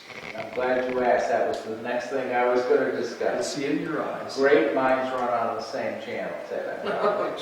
Or I need my boots. I spoke with Doug Mollison this morning. yeah, They have a meeting Wednesday night, the Hilltown ambulance. yep. And they are supposed to at least have a range of what they're going to require for financing. Okay? They have made a decision at this point that when they do that financing, when Hilltown Ambulance Incorporated does that financing, they'll be looking at going out 15 years. Yeah. So if we can pick that range, it seems as though we could go forward with the debt exclusion, saying that, our assessment or portion of this financing package. We'll have to check with Donna exactly on how to word that. I asked him, I said, well, what are they doing with the other towns and how do we finance it? And he said the reply that he got back that they agreed on is you finance it however you think it's best for Ashfield. All right. Now, everyone that I've spoken to seems to think that what we had brought up, were you here at that meeting? I was. that brought up about a debt exclusion is the only, it seems to me that's the only rational way to do Okay, that. but I stand there, and I think you're right, although I have to say, when I went to that finance committee meeting, the guy who was there from Boston, from the Division of Local Services, suggested we refer to the intermunicipal agreement we purportedly have with the Highland Ambulance Association. And I haven't checked that, frankly. I'm not sure, does one exist? You looked at it? Remember you looked at it in the office, it says Yes. almost nothing. Perfect. The interesting part is... It can't be any simpler. I know, and my guess is it probably didn't have anything to specify that way. But the interesting part is that we get currently from the Ambulance Association two assessments. One is for their operating funds, and the second one, it's a small 3,000 something for payment for their ambulance, which is like an assessment for some form of debt that they apparently hold, and we pay that in. And they title it capital. They do. And you could argue that one way to proceed is to simply have them now say, here's your second capital assessment, and that will be for building, not ambulance. But we are now saying, instead of doing that, we're going to set this up as a debt exclusion. I would imagine in part because that capital assessment is likely to grow beyond the $3,000 they give us as the first set of figures. Is that true? Here's the way I see it, is that $3,000 is every year as long as we're part of the association, and it'll probably be more. Because state law says they need to replace these ambulances on a very vigorous schedule. So that's just an ongoing expense. Almost effectively an operating expense. Almost effectively an operating expense. Where this is... Should expire. Well, and it's a long-term expense that's associated with an asset. Got it. Does that make sense? That's fine. That's fine. I don't understand why other towns aren't thinking about this in the budget process, but that's probably not my responsibility. But that means that at this reading anyhow, we're likely to come forward with at least two debt exclusion issues. One is for this truck. Second is for this building.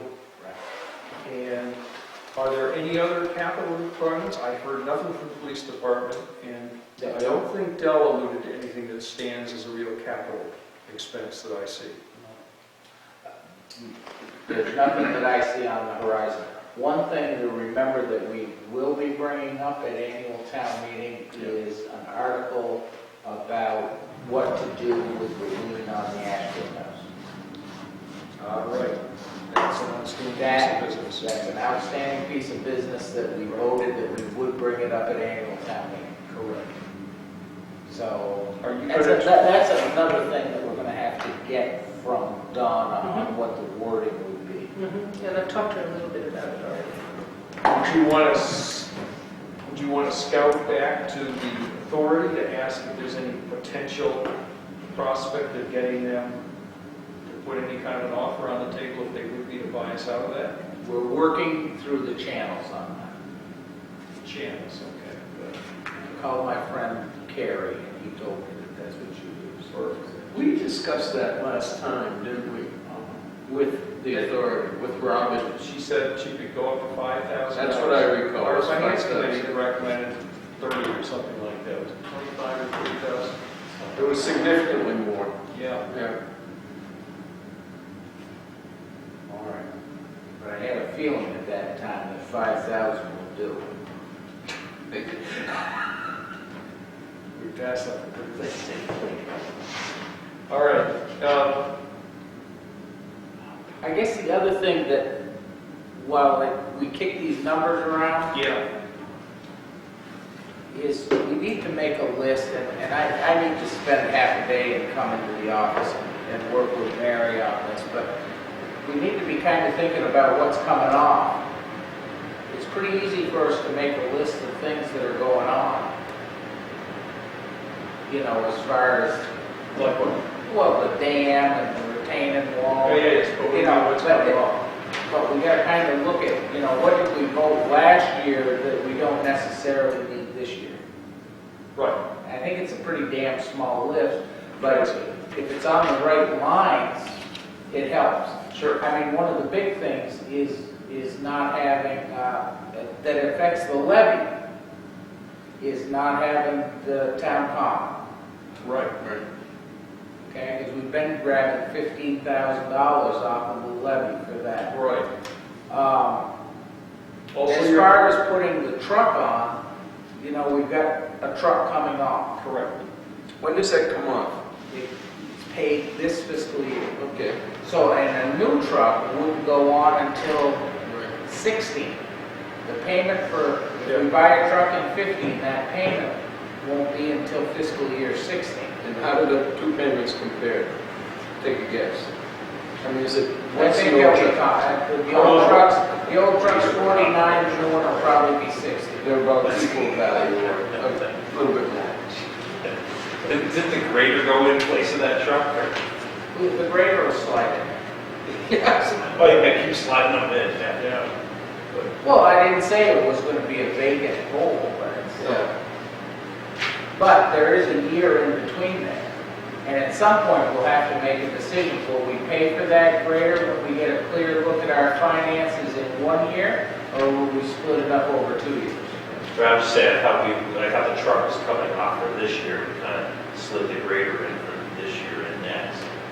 In next year, right. But since we bought the grader for less than we anticipated, right now it's in your budget at $88,000. 1 year, one payment, $88,000 at 0.7% interest. So, but when we look at the tax rate and so forth, and our financial situation, we may decide we need to split that up. You know, a little bit of it's going to be what's politically palatable and what's financially practical. Okay. But, you know, I spend a lot of time when I'm traveling thinking about this. And I know that the finance committee, that you've been trying to work on a policy. Yep. For whatever, that, you know, a guideline, I'm all for it. I think it's great. Tom's got a nice draft, and we're going to try to finalize that soon. But I just don't see how we're going to gain control of our finances to any great extent until we can find a way to do something with this horrendous highway garage debt. That $88,000 payment every year drives the tax rate. Well, And not in a small way. Right. I mean, if you want to talk to somebody about it, talk to Joyce. You got $1 million debt that's going to cost you $1 million in interest before you get done. It makes you wonder if anybody said that out loud before they signed it. Prepayment penalties is, It's going to go on for several years. I mean, is there a way that if we had an extra $200,000 to throw against that and take 6 years off of it and probably save $100,000 or some such thing in interest over the course of the loan? Is What we that- might do, we could go back to that bond council we had. Remember that fellow who came in? He was going to give us some kind of a rough guess as to what we could do if we tried to refinance it using certain kinds of issued bonds as a town. And I think even as he talked about it, he said, I think the difference is pretty marginal. But we might go back to him and see if there's anything he can suggest that would get us further ahead. Because you're right, we're sadly we have for a long time. It's got, I don't know how many years it's got. 2040, isn't it? We're 8 years into a 40-year note. Yeah. Tom, Yes. I don't know if now's the time. I did bring today from Mohawk Trail new backhoe deck that will have to go on next year. You want to see it or not? Okay. We'll, when we get closer to handling the whole school thing. All right.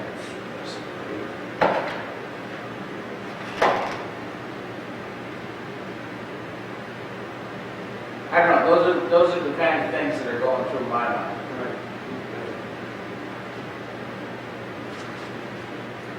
Well, if we can figure something out in the town garage, then use that as mortgage.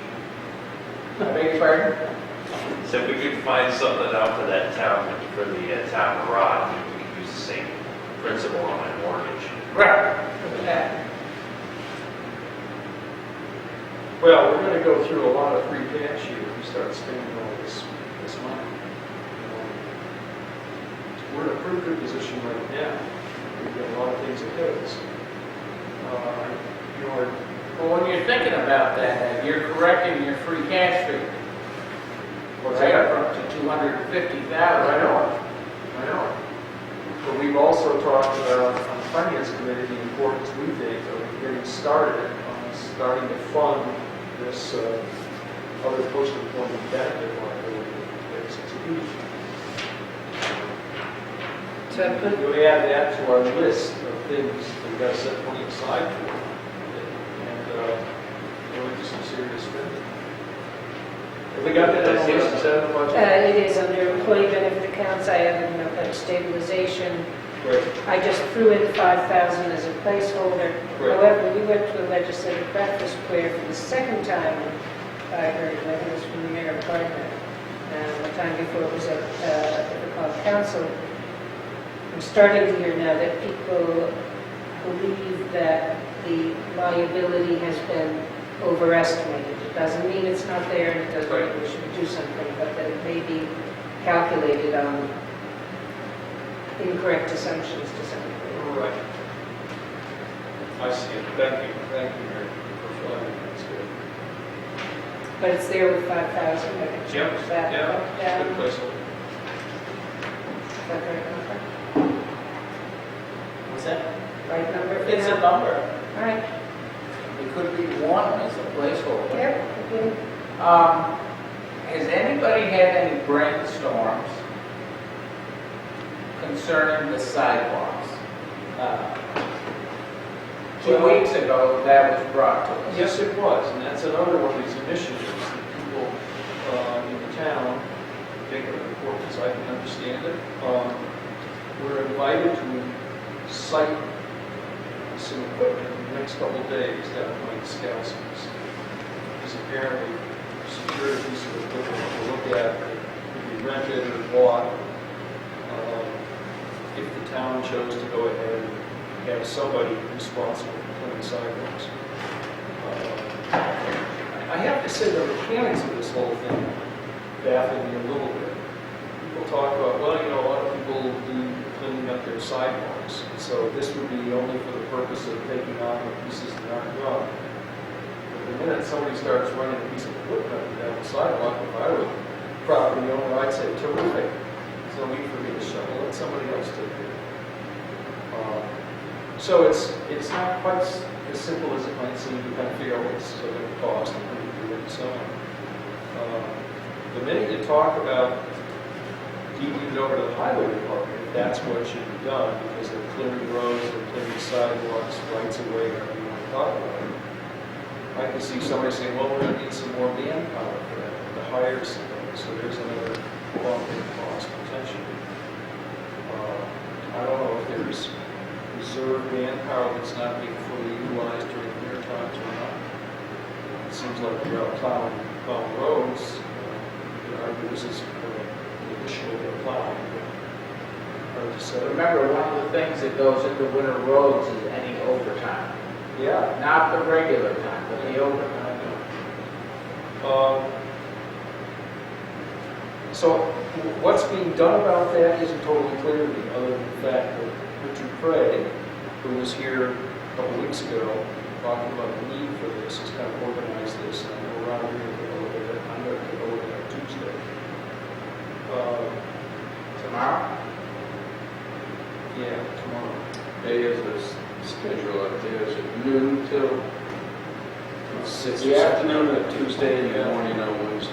I'm going out in the morning on Wednesday. So I may be able to stop tomorrow afternoon. That'd be Yeah. great.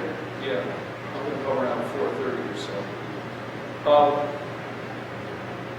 You know, having kind of seen the piece of equipment, talked about what the costs, I think it's still kind of a long way from concluding what we're going to do.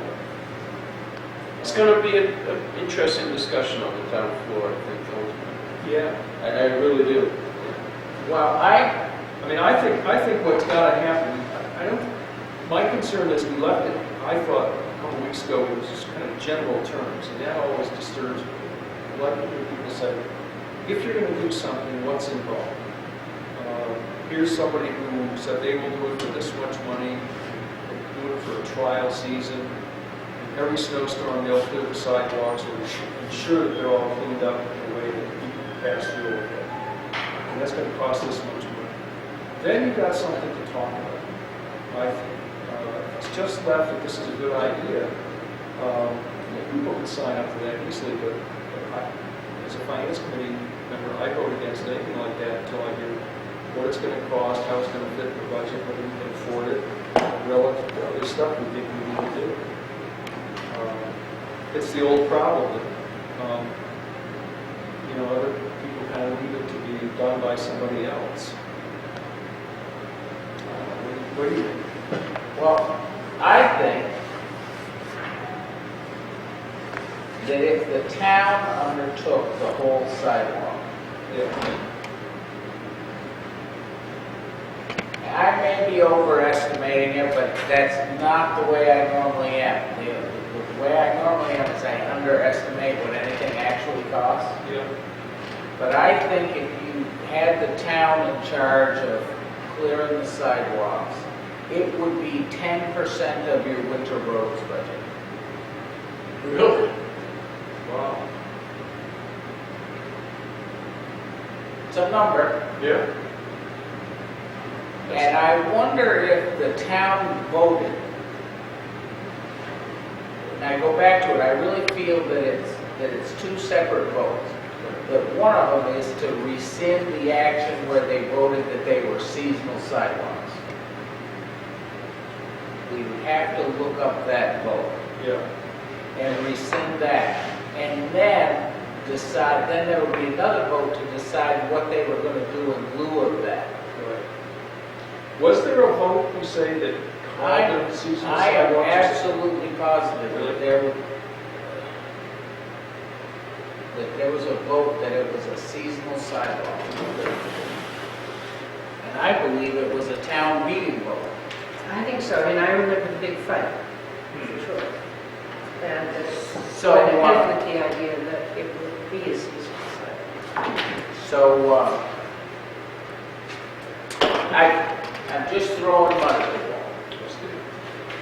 Is that if the town, if they voted that it was not seasonal sidewalk, that every property owner was responsible for clearing their sidewalk. And if they had, by all practical means, kept it clear, that if the town voted X number of dollars, Yeah. they would be, each property owner would be entitled to an abatement or a tax credit to be out, they could write a check out of that fund or put it against their taxes for X number of dollars per linear foot of frontage they have on the sidewalk. Another, just a little something to help them pay for keeping the sidewalks open. And that, once you got those measurements and so forth, you would, the town's financial responsibility would be fixed. You know, on a year where there's tremendous snow, it would be X number of dollars. A year when there wasn't any snow, it would still be X number of dollars.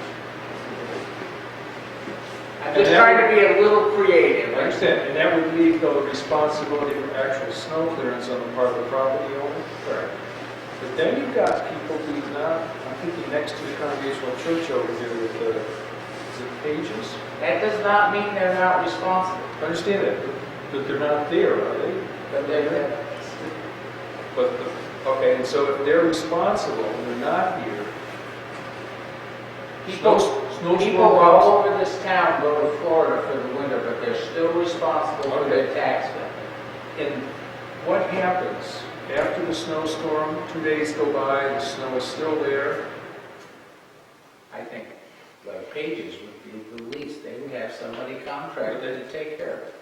All right, if they didn't, what would happen? Well, that's, Do we fine them? Do you throw them in jail or something? I mean, I came from a town depends where if you I got a think. part-time or a full-time chief to do that. There you go. We need a building, a jail, another capital expense. I mean, I came from a town where my understanding was that you were liable as a property owner for the sidewalk in front of your house and you shoveled it. There were some people who just never did it.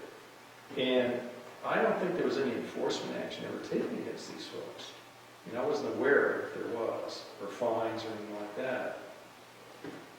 And the other side of this, which is my pet peeve, is that I've seen some towns try to clear their sidewalks with a cruddy piece of equipment, which is one of these little plows that kind of peels it off to each side where it all kind of collapses back into the sidewalk and freezes into this hard ice. And so you kind of, you have to get through this lumpy stuff. So there are times when even well-intentioned efforts, I think, come up pretty short in terms of really effective clearance. Now, I do think what throws a wrench into my plan, to a certain extent, is there's a lot of frontage on the sidewalks Yeah. that's owned by the town of Ashfield.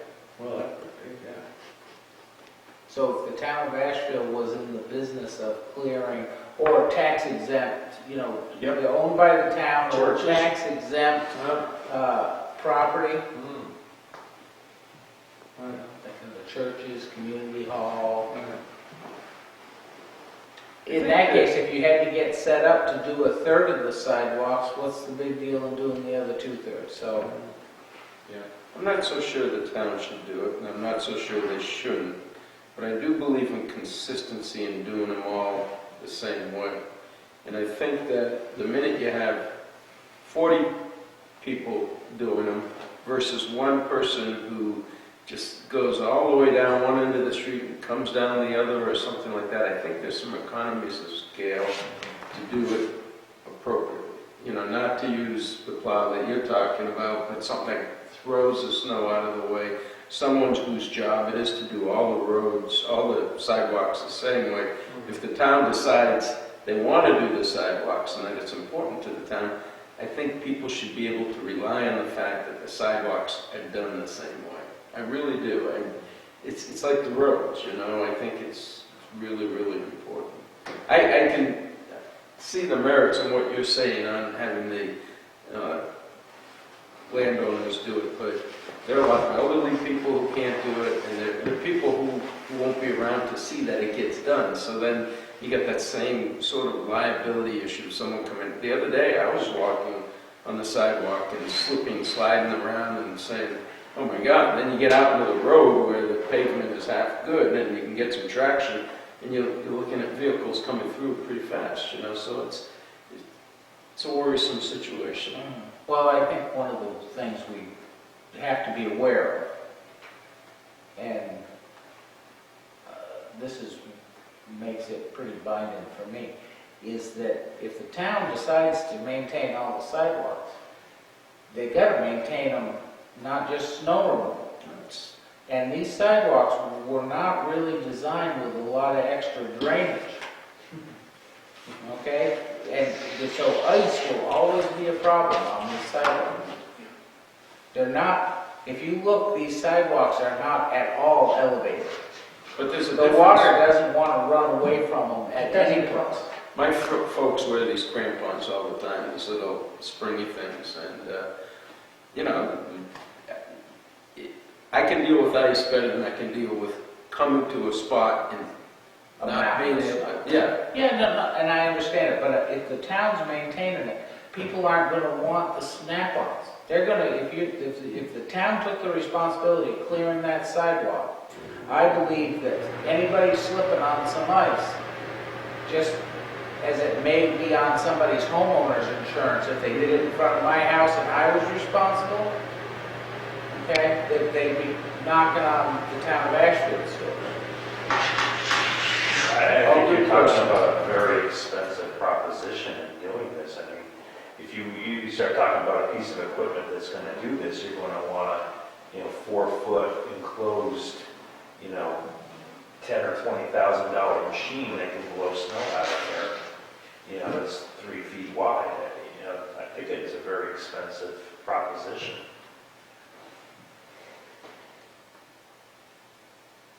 We'll see. I think if you can get that machine for $10,000 or $20,000, you'd be cutting quite a swath. Just one for you to try. All right, well, so we'll take this up next time. Yeah? But there's a long list of things. I think we've got a line for just about everything though, right? I believe so. I even today put in a line for the highway dump truck in case you have that there. And do you want me to scout out my finance committee and see what other nights we might choose following? It's gonna have to happen. Yeah. I mean, I know I would appreciate it. Do we have a spare one built into the system though somewhere? To have It's everybody, still a Monday though. to have the input of everybody on finance. I know. And we don't this year, Ted, we did last year when we were meeting every week. Yes. All right. It's gonna get harder for me if you leave Monday, because my month and a half is solid, and I've reserved Mondays, every single Monday, so if you go changing it, I could end up losing a couple of them, but Well, that's okay. I think if the rest of the board, or even one of us, can meet with the finance committee to have that kind of feedback. Might be. It would be helpful to me. All my people. All you people. Yeah, I will. And I'll have my people contact your people. Good, it's 10:45, or a little after that, right? It's 10:48. You have a motion to adjourn? So move. Second. All those in favor? Aye. We're done.